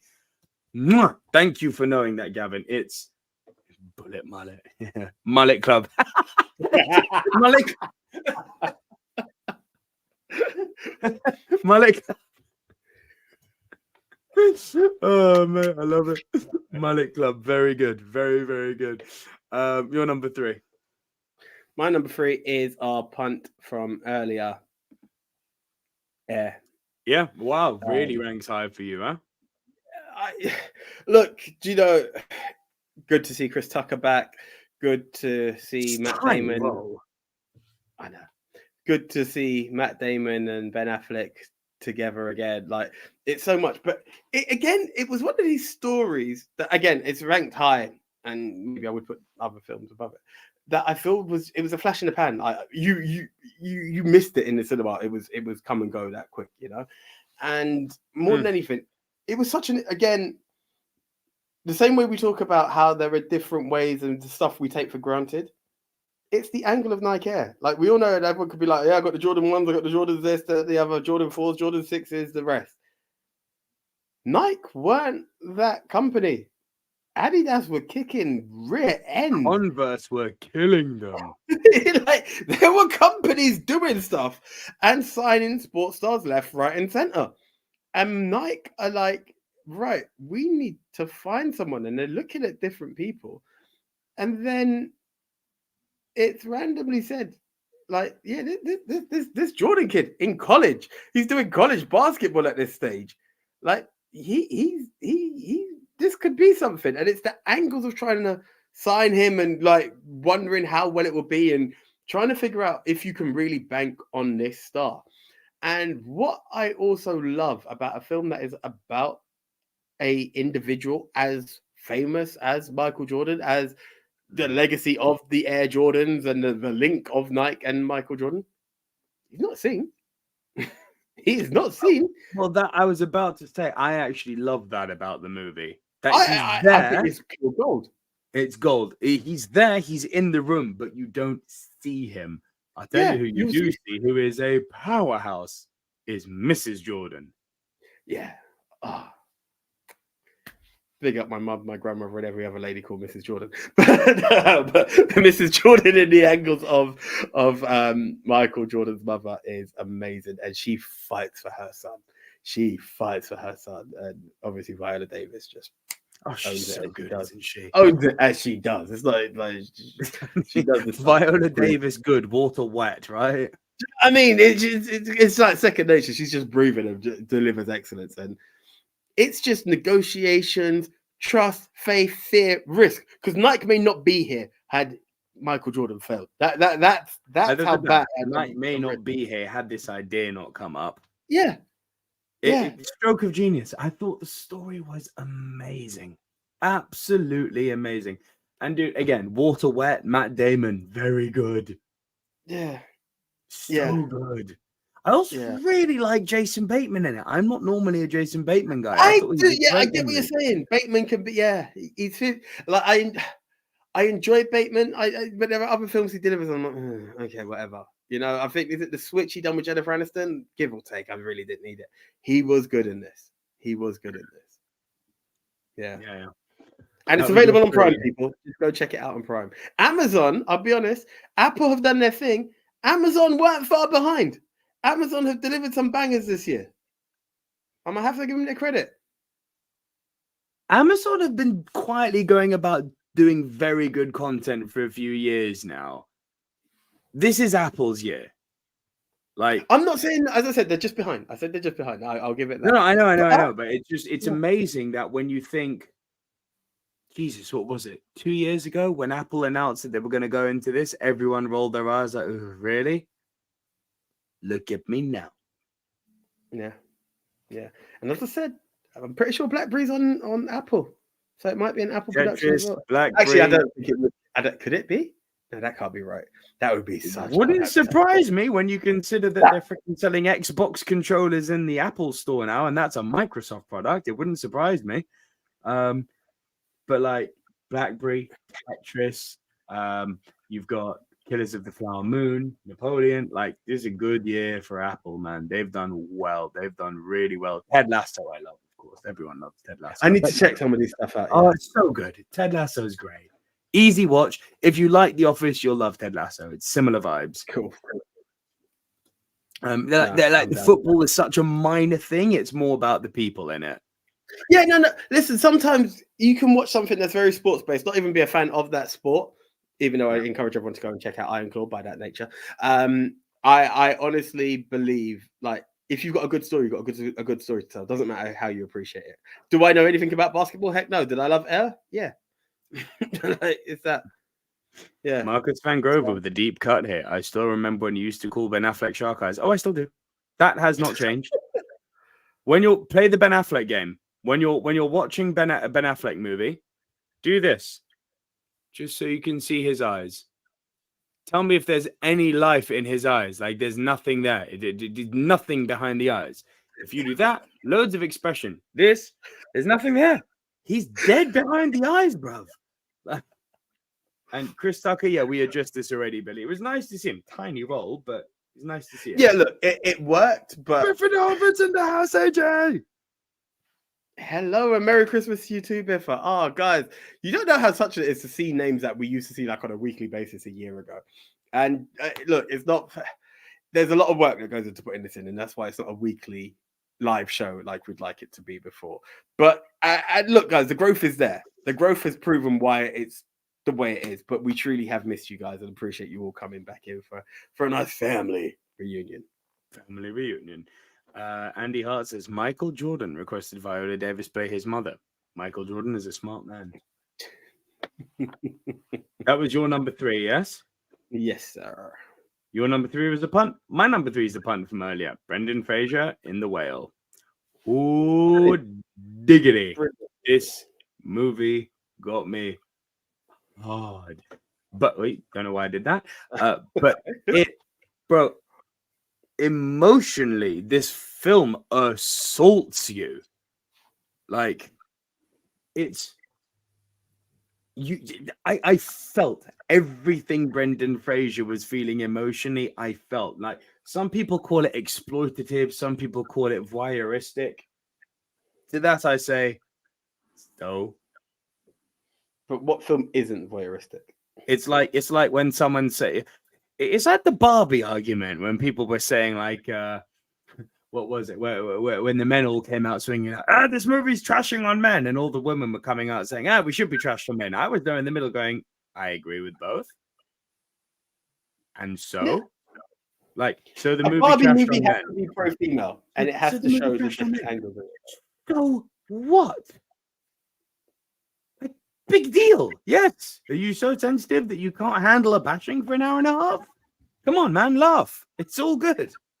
It's all good. They can take shots at us. Trust me, there'll be 10 movies that come out in the next few months where we're taking shots at them, and y'all motherfucker. Yeah. Move straight out of Captain. Y'all motherflubbers will be laughing when those women trashing movies come out too. It's okay to laugh at other people and not get carried away and need to make headlines about, oh my god, the Barbie movies on such. Shut up. It's just a bit of fun. It's entertainment. And in this case, it's literally opposite end of the spectrum. I felt everything that he was going through emotionally. I mean, I've wrestled with my demons, as I'm sure other people have too. You know very well what my demons were, AJ. Seeing some of the behaviors this guy had, I was like, oh, this is making me uncomfortable because I've lived this, not this specifically, but other stuff that where you have specific behaviors where you become almost feral, like that point where he's going, where he's lugging down that hoagie or whatever those big American sandwiches are called, and it's like, oh, I've seen him both live that type of behavior before when I had my demons to deal with. And it was like, oh, Jesus, this is not pleasant to watch at all. And therein lies the power. The fact that it can make anyone who's dealt with any type of addiction before feel like, oh, God, uncomfortable right now. Because it's accurate. It feels lived and inaccurate. And his relationship with his daughter is so heartbreaking and yet wonderful and real and organic and just sincere. I was like, why are people choosing to be cynical about this movie? It's like, each to their own, of course. We all like different things. That's fine. But to say, I've heard things like the performance wasn't that good. Shut up. Like, criticize anything, but pick a different line. Seriously, go back to the drawing board with that one. Oh, like Aronofsky's just manipulating us. It's like all movies manipulate you. That's literally the point. But the film has what I like is it shows you just how easy it is to slip based off of a couple of decisions and what guilt can lead you into, and how your lifestyle can just change and how obscure you can be from society and still perform to it, dare I say. Obviously, something like COVID has allowed it to be, and to have an online teacher the way he was and what have you. So maybe you couldn't have predicted a film like this a few years back. But to be so, dare I say, ashamed of yourself, but yet so caring at the same time, everything he's doing is for his daughter's benefit. And this isn't a spoiler, guys. It's there. Though it's a troubled and strained relationship, nobody short of a carer and a visit from his daughter has seen this person for years, for absolute years. And you just think to yourself, like when he does this and reveals himself, it's like, oh yeah, it touches you in a way that you don't expect. You just like you kind of hear the story, like a repressed who's trying to get on with his, like the synopsis of the film can't do the film justice. Essentially, nope. It's a very it's a must see movie. That's the correct English. It's a must see movie. No selling of the story without getting into details will ever justify it, and that's what I like about this film. Because I was like, okay, here we go, a guy who's just been a bit of a recluse trying to connect with his daughter. Okay, like that's literally what it kind of sells as. A gay overweight recluse trying to reconnect with his daughter. And okay, here we go. What you trying to show me? It is so much deeper than that. It's so much deeper. You can make any movie synopsis bare bones and cynical. I think that speaks volumes about someone who chooses to do that. I mean, I know. I've done that sometimes. But here's the thing. Can you go deeper without getting into spoiler territory? I'm not sure. And that's why I'm like, don't let the synopsis fool you. Don't let the simple poster fool you. Check the film. Yeah, really check the film. You'll come for the noted performance, and it is quite the thing to behold what Brendan Fraser does. I'm very happy that he's found his feet again. I really am. But you really will stay for the emotional gut punch. It's quite the thing to behold. Billy Mount says the whale got Nico. Oh yes, it did. Something rotten. It's a very sad movie. Francis Lalonde says, love that point, Nico. 10 more movies coming in the next several months. Preach it. Yes, sir. Gavin Mann says the whale is quite low down on all new releases I saw this year. Still happy that people get something out of it. They're the real winners. Thank you, sir. And the whale DV Blu-ray purchased. Enjoy, mixed memorabilia. AJ, you're number 2. My number 2. This one I know wasn't going to make your list because I saw your review for it, and I was kind of torn as to where. But I actually really did enjoy it. Like it would have been high up for me. I look. I think you said you enjoyed it, but it was missing. You preferred Air, essentially, is what I saw in your review of it. But I really enjoyed the story. Big George Foreman. Really? I listen. The angles of what George Foreman went through, really, it was eye-opening to me. Oh, I thought it was dull as ditch water. Really, I didn't get so boring. I really was taken in. I mean, just from kid George to adult George, and like escaping the police and that was one bit. None of it hit. It's like Really? it was just kind of like. I don't want to get into territories, but what he'd done to avoid the dog didn't make you like even wince. I was like, the fact that I can't remember what he did to avoid the dog says everything. It was that. Maybe it was a bit cynical on your end, but the way what happened in order for him to have found religion, I was just like, you see, but again, I think that's based on a take of religion. Maybe it did get a bit preachy. It was like, but that was my issue with it. It went from being boxing biopic to preachy Catholic. I was like, but it's the man's life. We can't take back what it is. You know, no. As I said, not what he was doing. What he was doing is fine. The way the movie chose to deliver it. Oh yeah, that last line Peter Griffin says in Family Guy when he's talking. That's it. When he's talking about The Godfather, he says it insists on itself. The movie really insisted on itself. It's like, bro, I get it. He found religion. Can we focus on him now, not what your message is? But I mean, look, I get. Through all of it, I can understand how it was able to relate back. I mean, there were some parts where I didn't need to see it, where they're like, well, you've done it now. And it's like, no, God said we must go further. That was a bit too much for me. I get it is his story and it needs to be told, but it is a bit shoving down the throat. But it to me is. I was just fascinated. I mean, okay. I know they showed a part where he was trying to sell barbecue sauce. I was a bit upset there was no touch on the grill. I know it means it's a very small part in the George story, but I'm like, yeah. Yeah, I agree. If you're going to show me everything else, let's touch on how he got contacted for the grill. Like it's that you're happy to tell me he sold the rights for the grill at the end of the film. Not a spoiler, people. If you do your history business search, you'll find out George Foreman's not affiliated to it anymore. But yet the name is still there. So if you're going to tell me that at the end and be like, that's also how he made money, show me how he got into the money of it. Exactly. And this is what annoyed me about the movie. I'm like, you spent a quarter of your time showing me his boxing life. And the rest talking to me about his religious uprising, and then a little. I wouldn't have said it was a quarter. I wouldn't have said it was a quarter. Jesus, bro, it felt like a quarter. Like the amount of time they spent on the actual boxing biopic, which is what the movie sold itself as, versus his post-boxing life, which, no disrespect, I couldn't care less about. It's like, what makes these biopics interesting is when you find the greater story revolving around how they became who they are, or the little details of what made them who they are. It's like George Foreman isn't famous because he became a pastor or a preacher. He's famous for being a boxer and for the George Foreman grill. That's the story I want to hear. Everything in between, don't care, bro. You're just another average Joe like me then, and you're not interesting. I want to know about. I wanted his journeys with Ali. I wanted to know about his.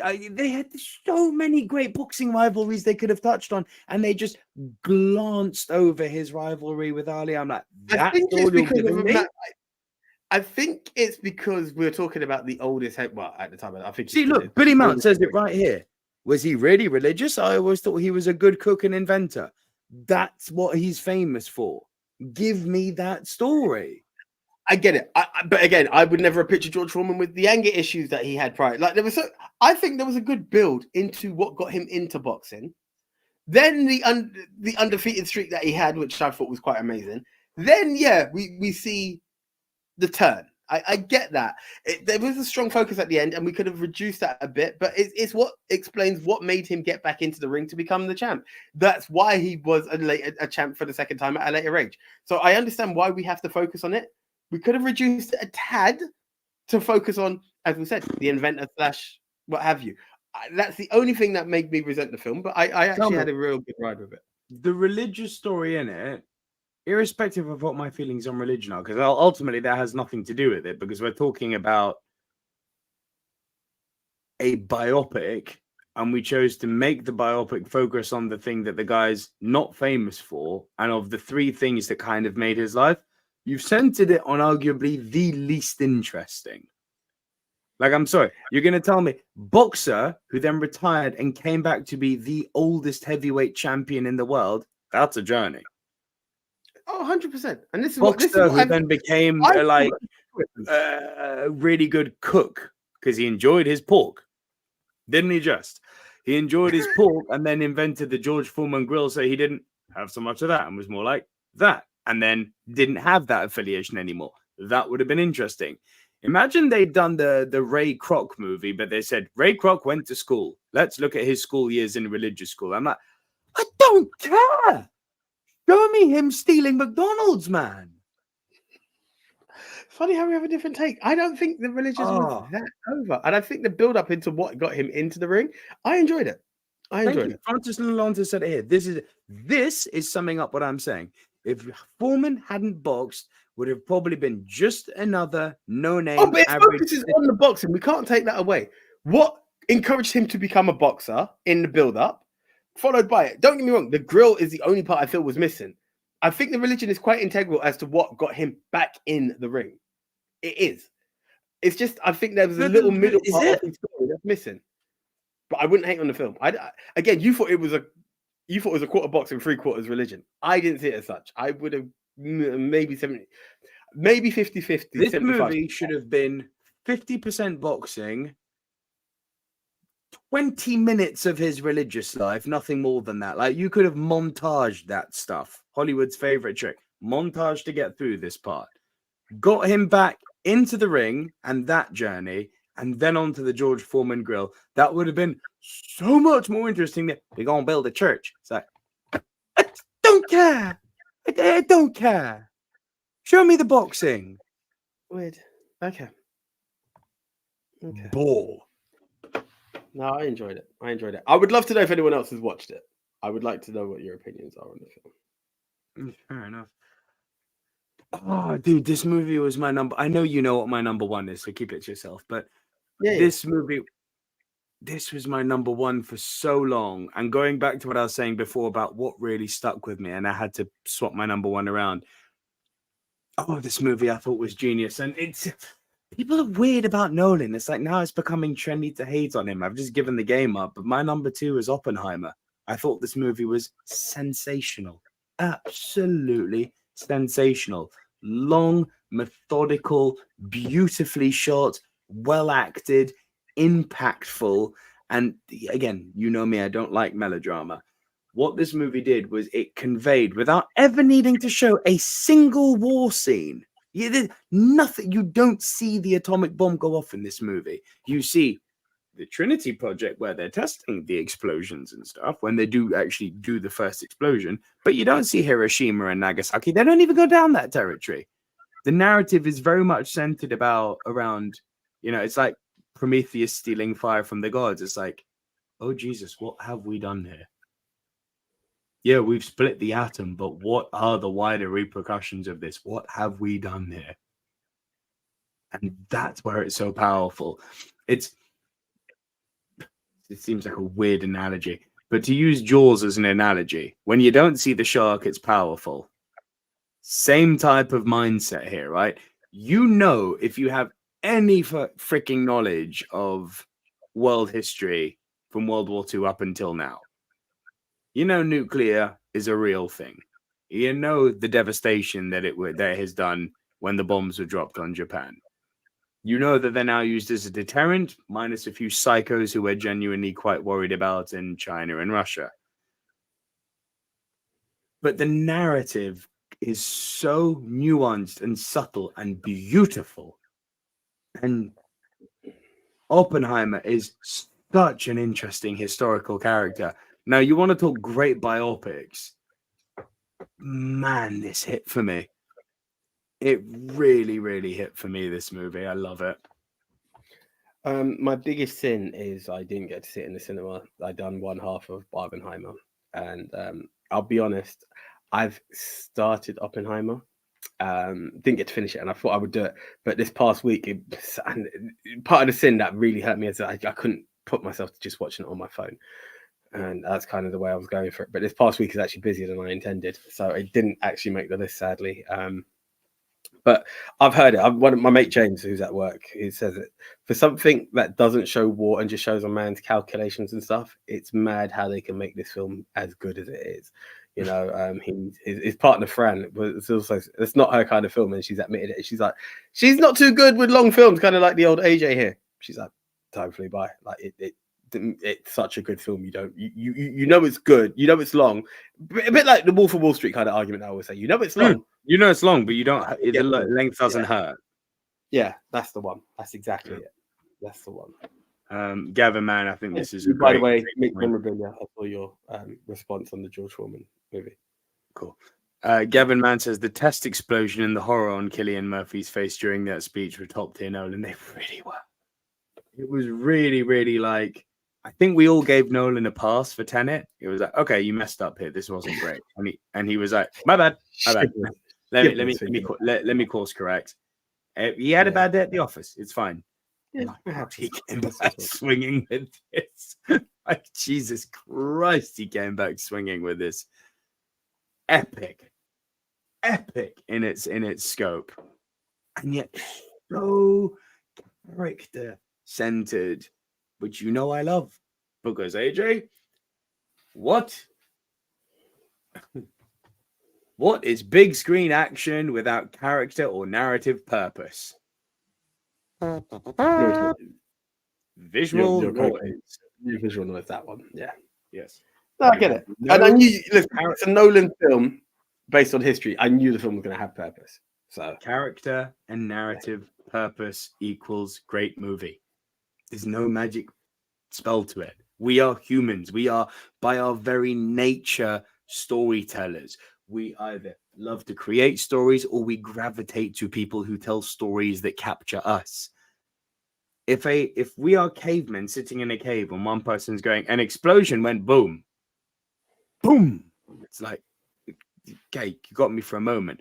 But when you explain where someone comes from, when you explain why they're doing what they're doing, but without bashing you on the head, George Foreman, without bashing you on the head and explaining everything. I'm sorry. Just take the number next to it, the finger next to it, because I know. I'm making a point here, but it only came to me as I was talking that, this is actually quite valid to my previous point. But yeah, character driven and subtle. It's wonderful. And Gavin Mann says, Nico's number one, Renfield. You must be joking. And Gavin Mann says, does Nico have a London-based film at number one? No, he does not. AJ, it is not London-based. AJ, what's your worst film of the year? Right, my worst. Now, while we're doing worst, guys, I would just like absolutely everyone to get their top 5 or top 10 in, because we're getting to that point where it's time for you guys to start interacting with us. It's not just about our top 10 films. We'd love to hear what films you guys have seen and what you enjoyed this past year. And have you Wonka's pretty fresh, but maybe you caught that. You know, there's a few bits that came in as last minute contenders. Right. This film. So I came out of Wonka and I'd done my instant movie reaction. Sent it to you.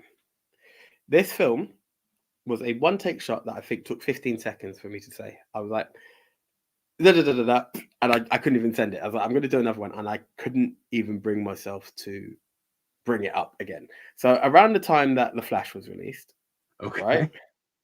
What is this? The lady of the house also said to me that there's a Take That movie coming out.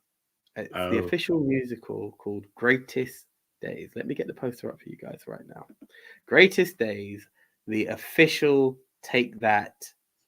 I've heard of this. This looked awful. The official Take That musical. Now, I can take many angles for something, right?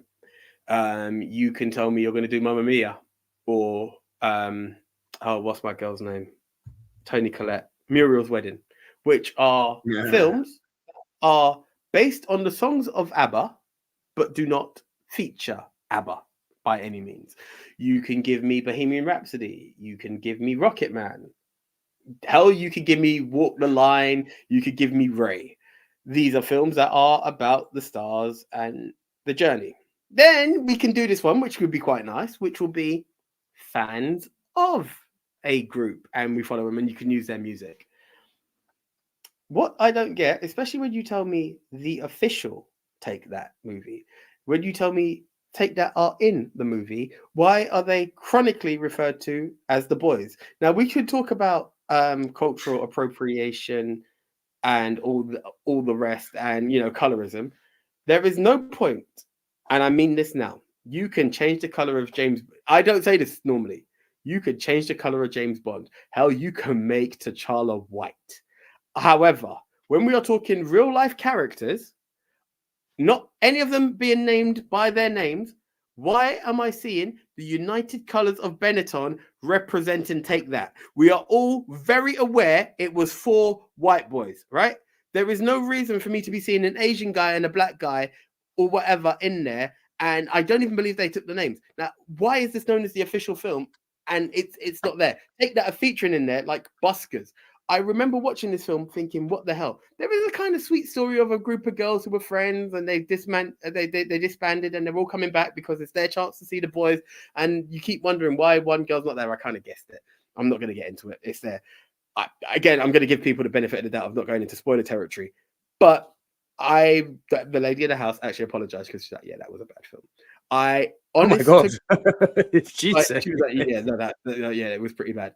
I legit went in there, literally gave a very short summary of, they call it this, and I don't even know why. It's called Take That. People are the wrong different color. And really wouldn't see it. And I cut. And I didn't send it to you. I would love to even see if I've got the video still left. And I might even post that for nostalgia memories. But I couldn't even bring myself to talk about the film for more than 15 seconds. It was absolutely terrible. Okay. Very. I actually think you may have me beaten this time, because that did look legitimately terrible, so much so that it kept me even going to see it in the cinema. I was like, nah, that's not for me, that one. I know that to have a broad opinion, you have to see as many things as possible. I'll you can miss this one. You're not missing anything. Let me say it like this: I'll stay narrow-minded here. Yeah, it does you no harm in this situation. Oh damn. So okay, I'm just starring everyone's vibes here. Okay. So. I have two. I actually had 3 worst at one point. My honorable worst was Ant-Man and the Wasp: Quantumania, which I still can't bring myself to finish. Jesus Christ, it's bad. I put it on. I downloaded it off of Disney Plus. Yes, I'm allowed to say that download because it's legal. I downloaded it off of Disney Plus, and I'm like, I'm on a plane to Spain, and I'm on a plane back. I had better movies to watch. I had a book to read. I tried. I fell asleep twice. This film chronically puts me to sleep. It's so bad. I can't actually believe modern Marvel made something this bad. This is what fascinates me about entertainment culture and pop culture. The fake trashing that came out surrounding the Marvels. Like, oh, it's woke. The Marvels isn't woke. If you think it's woke because it's got women in it, you need to go and see a therapist. You should see someone about that. It's like an itch. You should see someone about that. The Marvels isn't woke. Is it top tier Marvel? No, but it's top tier Phase 4 Marvel. The fact that Quantumania was not subjected to the same level of disdain baffles me. Because this, you're good? Yeah, I'm all good. Sorry, Yeah, I was just intrigued. I'm listening to you, but also intrigued at people's contents. I know Quantumania is truly one of the worst, most tremendous pieces of shib they have ever created. Like, this is up there with Thor: The Dark World. This is possibly the worst MCU film. Like, this is levels of bad that I thought we'd move past. My honorable worst. Oh, AJ, I'm so sorry. Megan. You didn't enjoy Megan? I hated it. I Really? hated yeah. I hated everything about I it. filmed at the end, it got stupid. So Especially when they stupid. make her do that random dance, and I was like, that was not So good. stupid. The dancing with her running after everyone was so painful. I thought the scene in the forest was fun. That was the one part of the movie where I was like, okay, she's going to town. But that part in the basement at the end, it was like, she's going to turn around and Megan's going to be there. What are you doing? It's like, oh, I'm so creeped out. I didn't know that. Like, do you know what it felt like? It felt like the old school jump scare horror failing to deliver jump scares, and Megan's going to be there in 3, Again, 2, there it is. The build of Megan in the build up to it, did it not intrigue you? Did it just Not feel at very all. flat? I was like, female Chucky. That's all you are. Yeah. You're just a bad Chucky. I didn't find it. I was like, I don't like the fact that we're already, Mixed Memorabilia mentioned it earlier. Are we seeing AI and a rise in AI movies? Yeah, Creator, Megan, it's already happening this year and it's going to get worse. This perverse obsession we have of we're going to make AI evil. It's like, guys, we've done it. Chucky, Terminator, like, let it go.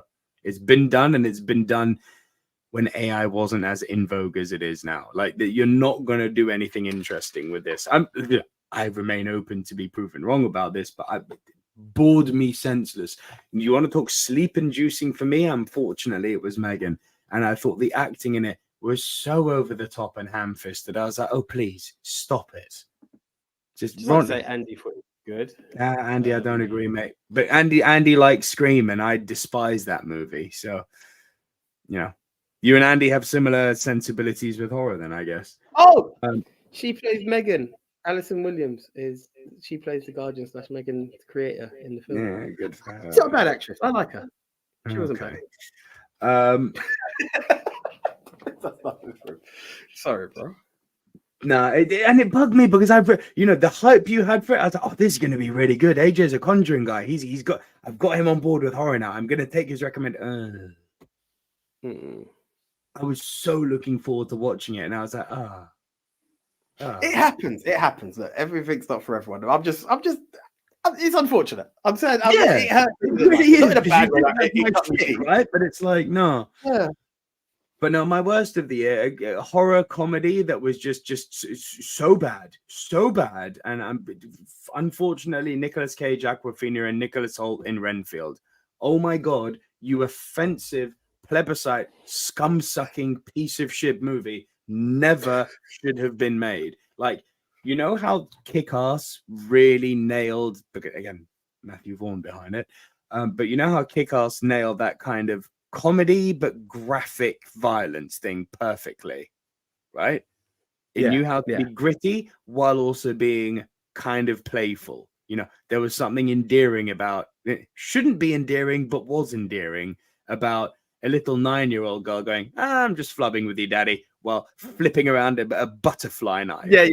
Right? Yeah. Or Nick Cage playing a character called Big Daddy and slow-mowing Spartan style everyone in a warehouse and then being burned alive. You're like, that's violent, but my God, you've somehow balanced this quite tricky act so well. Renfield tried to do that and fell so flat. It's like, okay, cool. Hyper-violence, trying to be funny. So it's Kick-Ass with vampires. It's just bad. Like, really, really bad. I don't even want to. Do you know what's funny? Give this movie my air. Like Francis saying, literally was all set to attend Renfield preview opening until saw the final trailer literally the day before. And I think something similar happened. Cage was great as Dracula. That's the weird thing. Billy Mount's right. Cage was a fun Dracula. He was not the problem of this movie. No, there was something about it at the end. I remember watching the trailer. I was like, I don't know if this is going to be for me. And you know me, vampires are my stick. I don't care if it's cheesy Buffy or if it's Interview with a Vampire. I'm down with it, But I was a bit skeptical about this one. I was. But yeah, fair enough. So Billy, to answer your question, I think the entire collection is hated by Nico. Whether it's 1996, Scream 2 I like. Scream 2 I like. Scream 1, Yeah. take away that first 15 minutes, there's no movie there. Fair enough. Okay. Oh, Francis Lalonde, you do make a good point. No Exorcist. That. Rough. There's a lot of stuff that's going to be on your D list, isn't it? There's a lot of stuff on your D list. Yeah. Which is weird considering how much of a good year I've had at the cinema this year. But Jesus, there are some D's out there, man. Like, how did you screw this up? It was so bad. Oh. No. Yeah. Anyway. Okay. We move on. And we now bring the good. What's that? This comment from Gavin made me laugh. Nico unleashing his inner Peter Griffin. Shut up, Meg. Leave Megan alone. Anyway. Short of Andy, anyone else seen Megan? Even if she didn't make your top list, let me know what you thought. Let us know what you thought, actually. So your one's the punt. Yeah, it is. I toyed with it for a while, but it's very much, put it this way. There's going to be it's dumb money, right? Dumb money is my number one. Paul Dano is just Paul Dano, man. Man. Ever since we saw him in Youth, a very small art house movie with him, Harvey Keitel, and recently retired Michael Caine.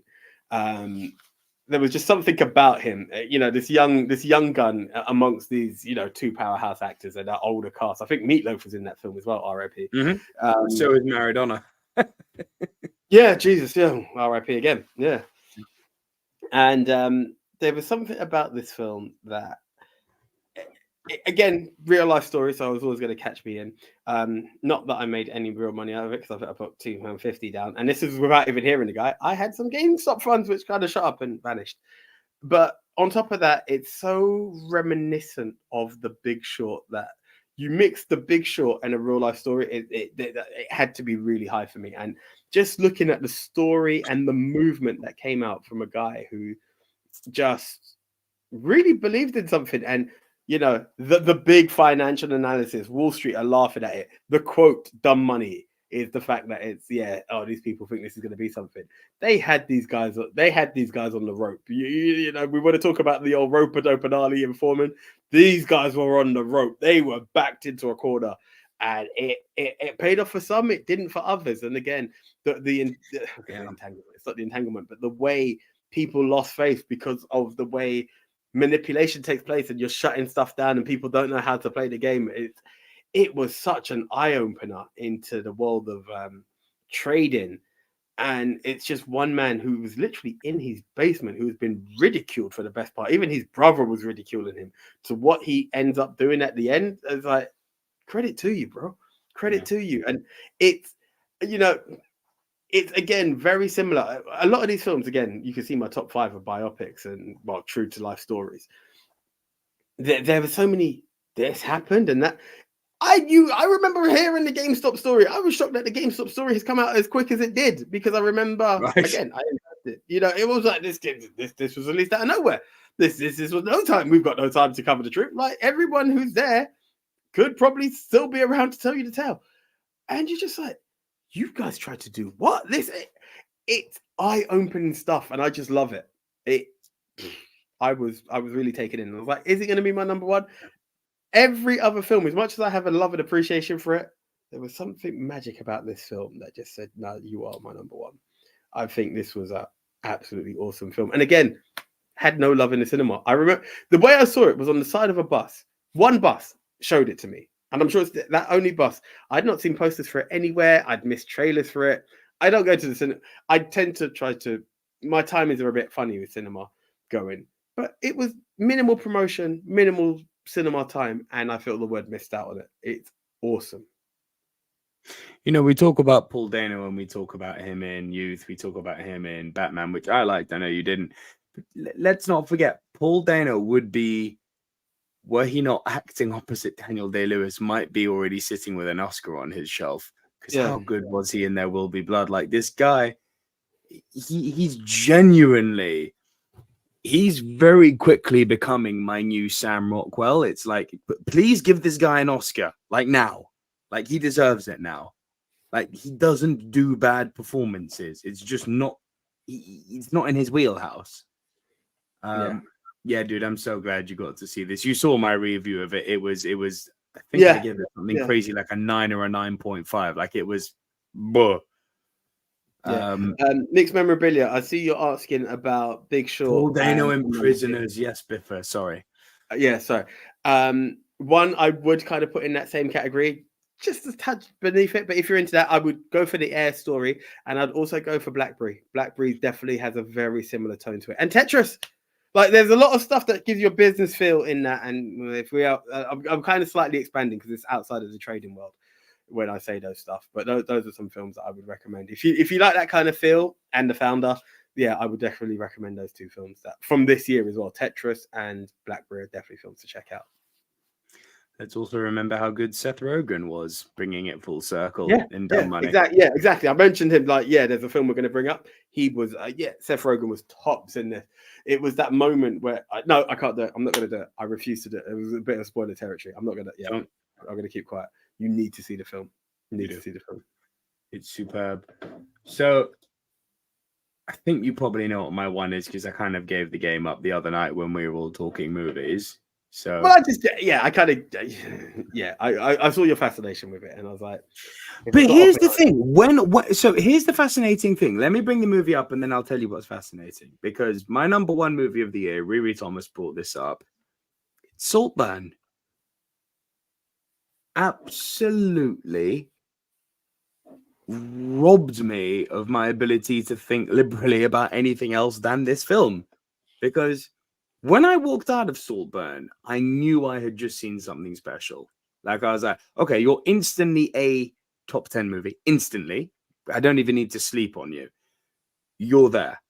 Sleeping on it, I was like, oh, you're contender for movie of the year. And then the more I thought about it, the more I was like, oh, but are you better than Oppenheimer? I don't know. Oppenheimer in its scope and in its delivery is so epic and well executed.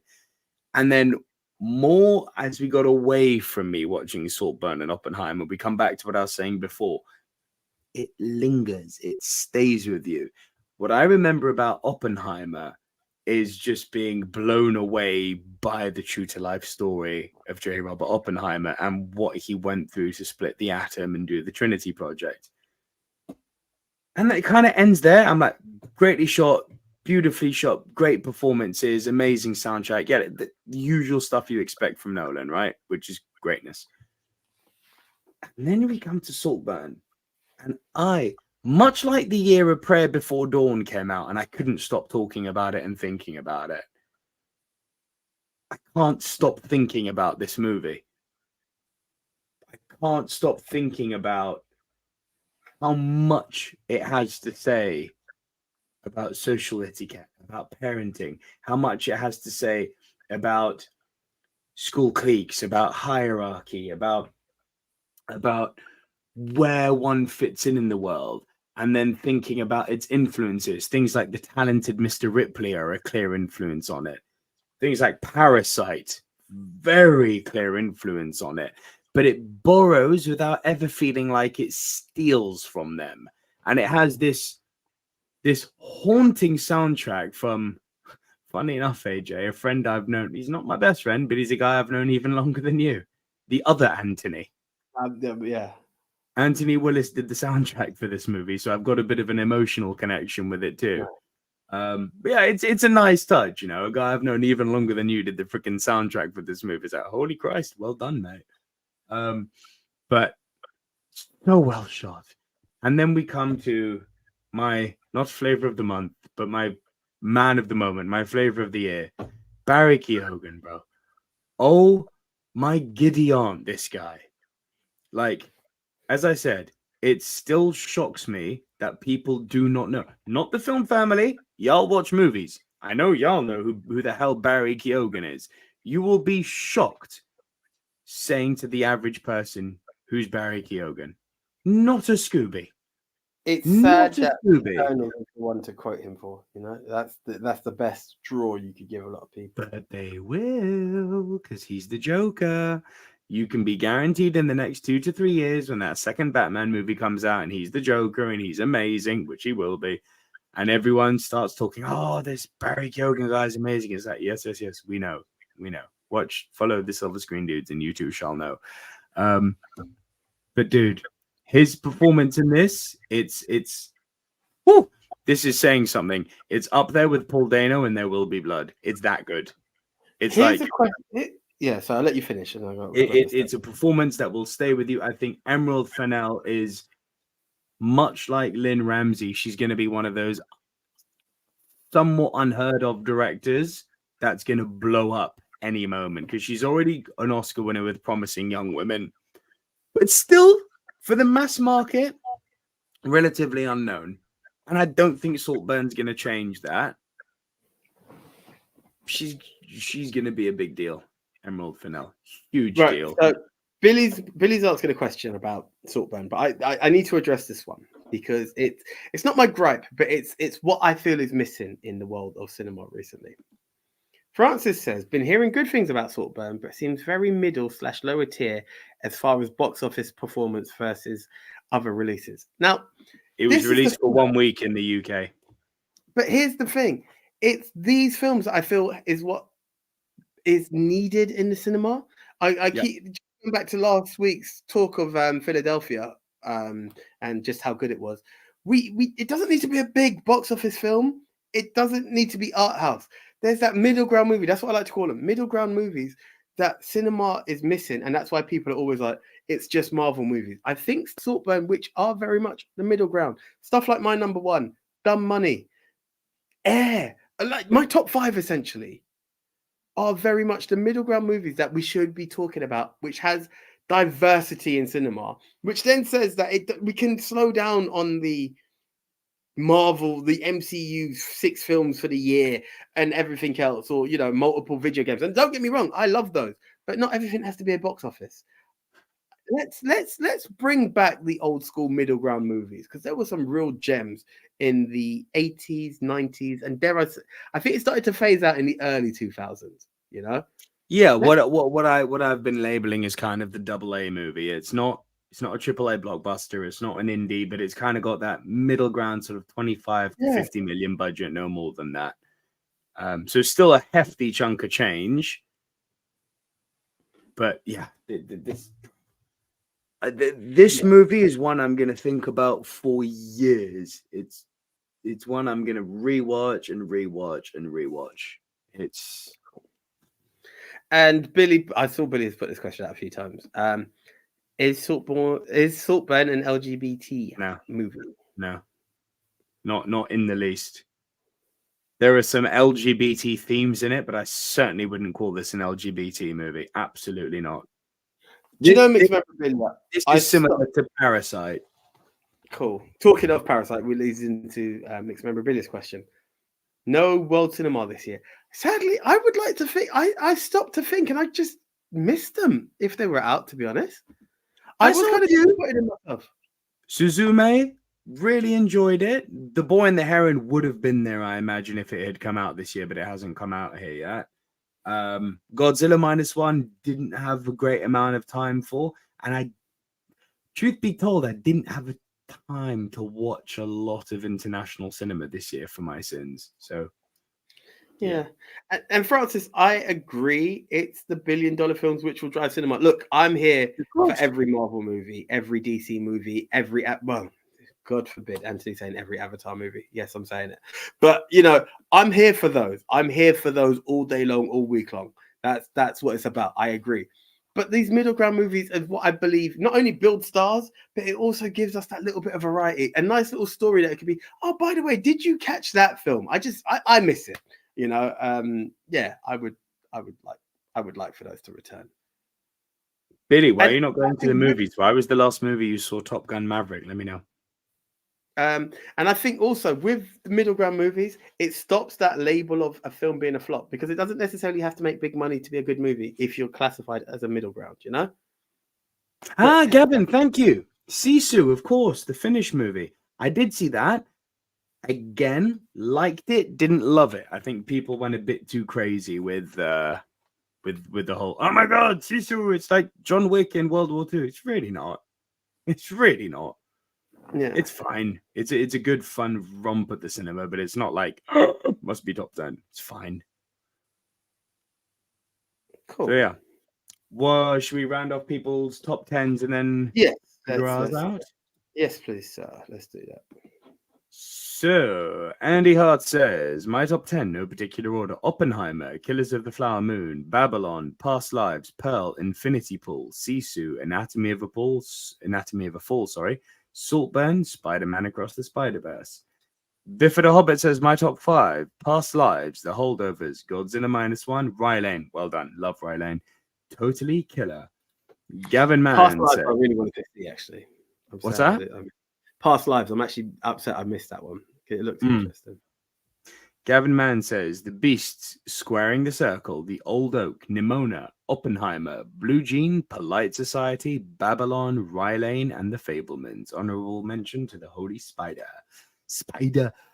Mixed Memorabilia says, not in order: A Man Called Otto, Dumb Money, Return to Seoul, Leave the World Behind, Beads, Teenage Mutant Ninja Turtles, Air, The Killer. Oh, I did not like The Killer, but I'm glad you did. Unlocked, Mami Wata. And Riri Thomas says, my top 5, Guardians of the Galaxy 3, The Unlikely Pilgrimage of Harold Fry, The Great Escape. Thank you, Riri. John Wick 4. Oh, Saltburn. Yes, Riri. My girl. Riri got Saltburn in there. Yes. Unlikely Pilgrimage of Harold Fry. I do remember seeing either a poster or trait, something for it, and it did pique an interest to me. There was a lot this year. It's a great I'm year. actually really happy to say I've missed a lot of films because it shows that cinema isn't dying, which has been a soundbite that's been going on for the longest while. Get a clue. No, well done, guys. Well done for the diversity in the list. I like that. So, what similarities did we have? Dumb Money, I feel, needs to go in there, given that we both. I am scared of where it lands, to be honest, because I don't know how many people saw it. But I'm very happy to put it in there. Okay. You're not going to believe what I've just written. The Dumb Money. I'm not even lying. What else did we have in common? Air. The Air and the Whale. Okay. And by proxy, guys, you are here. It could be down to you guys to put the fourth film in. That was normally the rule we kind of agreed on. I don't think there's another set of punts out there, so maybe it does have to be from our list, though, to be fair. So mine is going to be so obscure. So for my list, you can have Mario. Where is he? There's his picture. You can have Mario. You can have Across the Spider-Verse. The World's already in. Joyride, Pinball, which I'm the only one who's seen. Tetris, BlackBerry, Air. We've got Air. Air's already in. Yep. Big George Foreman. No. Please Don't Do This One, Greatest Days. And Dumb Money's already in. So from my list, guys, if you want to pick, you can have The Great Escaper, Killers of the Flower Moon, John Wick 4, Guardians of the Galaxy 3, Babylon, Oppenheimer, and Saltburn. Please pick Saltburn. First to 3. That's the way we're going to pay. Yeah, first to 3. So, guys, we've got a few of you in the chat still. Thank you for sticking with us. It's been a long episode, but we would like to know what you would like to put in. Nico's vote is Renfield. It's not Renfield. Is Mario, Air, Operation Fortune. Operation Fortune. Okay, interesting. I did not like that. Totally Killer and John Wick 4. Yeah, I accept the typo on that. Cool. So we've got one for Mario. Babylon in there. Mixed Memorabilia wants Killers of the Flower Moon in there. Okay. Oppenheimer. So that is technically 2 Oppenheimers if no one else comes up for. Andy Hart's got a good point here. Oppenheimer and Across the Spider-Verse will destroy all your others. I would go Saltburn. Frank Torres, I go Saltburn. Okay. I'll take it. It just needs to say one more. It just needs to say one more Saltburn. My vote, Saltburn, AJ. Just log in from your phone, right? As the ministry. Oh, screw it. Francis has also agreed for better or worse terms. North. F you. Which is also quite fitting because Billy Francis just beat you, Billy, in the highest level of fairness. How dare I just saw Silver Screen Dudes, you cheeky little dog.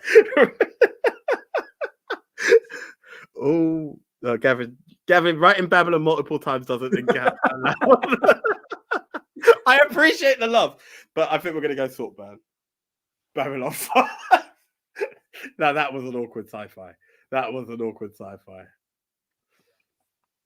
Saltburn's going to get annihilated, unfortunately. Saltburn, but there's enough people quoting Saltburn, and I thought Dumb Money was more of the less likely candidate in this one. But my question makes memorabilia. You who has watched more than me, always, have you seen Saltburn? Let me know. AJ, life changed for Wick's memorabilia, man. I have nothing but admiration for the amount of movies Mick's memorabilia. I don't know. I'm just saying life has changed. So if Mick's memorabilia hasn't seen Saltburn, it's because life has changed. There's a reason. I understand. How's them sleepless nights doing you, bro? I have a feeling with my second child born next year, my cinema going time next year will not be as prevalent as this year. Oh, Lord Father. If anyhow, I'm the one who's seen the most. If I'm the one who's seen the most movies next year, we're in trouble. But we digress. Yeah. I think we may be doing a bit of R next year. Oh, yeah. Welcome to my world. Anyway, we move on. Right. Let's Rushmore this. Yep. Ladies and gentlemen, film familia and movie fans, new to the Silver Screen Dudes, the official Movie Mount Rushmore of best movies of 2023. In no particular order is Dumb Money. Our second entry is Saltburn. Our third entry is I didn't hear the banging. The Whale. Cool. Our final entry into the Movie Mount Rushmore of movies of 2023 is Air. Now, look, Mick's memorabilia, not discounting your idea of where Saltburn will land, but let's be honest, in a world of Barbenheimer, Spider-Man, like IPs and the big box office winners, funny that Barbie didn't make the list. Anyway. It wasn't that great a film. The more I looked at it and stopped to think about it, it gradually started to really fade off the list. Do you want to do the blockbuster Rushmore of 2023 as well? So we could send two to. I mean, we could. Do you want to do Spider-Verse, Oppenheimer, Barbie, and Mario? There you are. You don't even need to say it. There it is. 1, 2, 3, 4. that would be it. Send that to JT as well, and we can do that. Yeah, I think that's kind of fair as well. Yeah. Because the other one was more obscure. It very much is an obscure one, and the votes will balance out. Sadly, Joyride didn't make it in either. That is a bit of a. Oh, but it hurts. It hurts, but it's a double A. Where does it fit? Yeah. So Andy, you're okay. Let's get these two bits out. My amazing amigos AJ and Nico Saltburn is on my list. Definitely aware of it, but not bought the DVD yet. So. I need to watch this from this year. Fair enough. I appreciate that. I cannot wait to hear your thoughts on that mixed memory. I'm looking forward to it, and I will give a bit of it. How often are you guys making it to the cinema? I've been 60 times, about half my pre-global one number. So that is pretty much Nico's region in there. Yeah. I'm a lot less. Like in terms of memorable or didn't make the list, there's another 6-7 films. And not all of them were cinema. Like some of them, and I'm not talking AJ Vision. I'm talking just the fact that I caught them on stream or caught them later. Even down to like Ant-Man, I Disney Plused it. I did make it out for the Marvels. There's something about the trailer that made me want to support that film. Yeah, I am considering. I'm lucky to get 20 in, but I have Little Mermaid. Francis, I'm not gonna lie. I liked it. Was a potential candidate for me. I thought Halle Bailey's voice is amazing. I like the certain spins and twists they done to it, but it wasn't enough to make it top 10. I think it was in like 12-13 region for me, but it was a fun film. Yeah, it was. Guys, a reminder just before we log off to do our other show, which is not live. Fast X, laugh all you want, Francis. I actually really enjoyed Fast X. Next week on Tuesday, you'll get our top 10 most anticipated movies of 2024, which we recorded last week. So it'll be out next Tuesday. Some point next week, I don't know when, because it's a big undertaking for me to record and edit. But I think it's 60 movies, like Andy mentioned. I'm going to do ranking every movie I saw in 2023. I'm going to Can I make a suggestion to you? Please. You need not take it if you wish. Kind of like when you were doing 100 films of Empire or what have you. I'm not saying do it in like day by day. Maybe do it in blocks of 10, which might make it a bit more easier for you in the edit. I understand that the whole film is that, but you could break it down and it could be a week-long process. No, I like your ranking video. No, still 10 films. Like, you've got 60 films, so like these films that the other. Yeah, but no, I like the idea of doing one video where I'm ranking everything in one go. To help. You said it's a huge undertaking. I'm just trying to help you out, Mister. I'm going to be changing my life. Let me suffer. Oh, I enjoy it. I'm gonna sit there and watch the video, but I know he suffered because he requested it. Deuces. Listen, as long as you watch till the end and enjoy it, we're cool. Like, all right, cool. But yeah, I'm gonna rank all the movies that I saw in 2023. I believe it's in the region of 55 to 60. It's somewhere there. So they'll all be ranked. It won't be long 8-minute reviews like I do for normally movies. It'll be sort of 1 minute tops. Next movie, go ranked through today.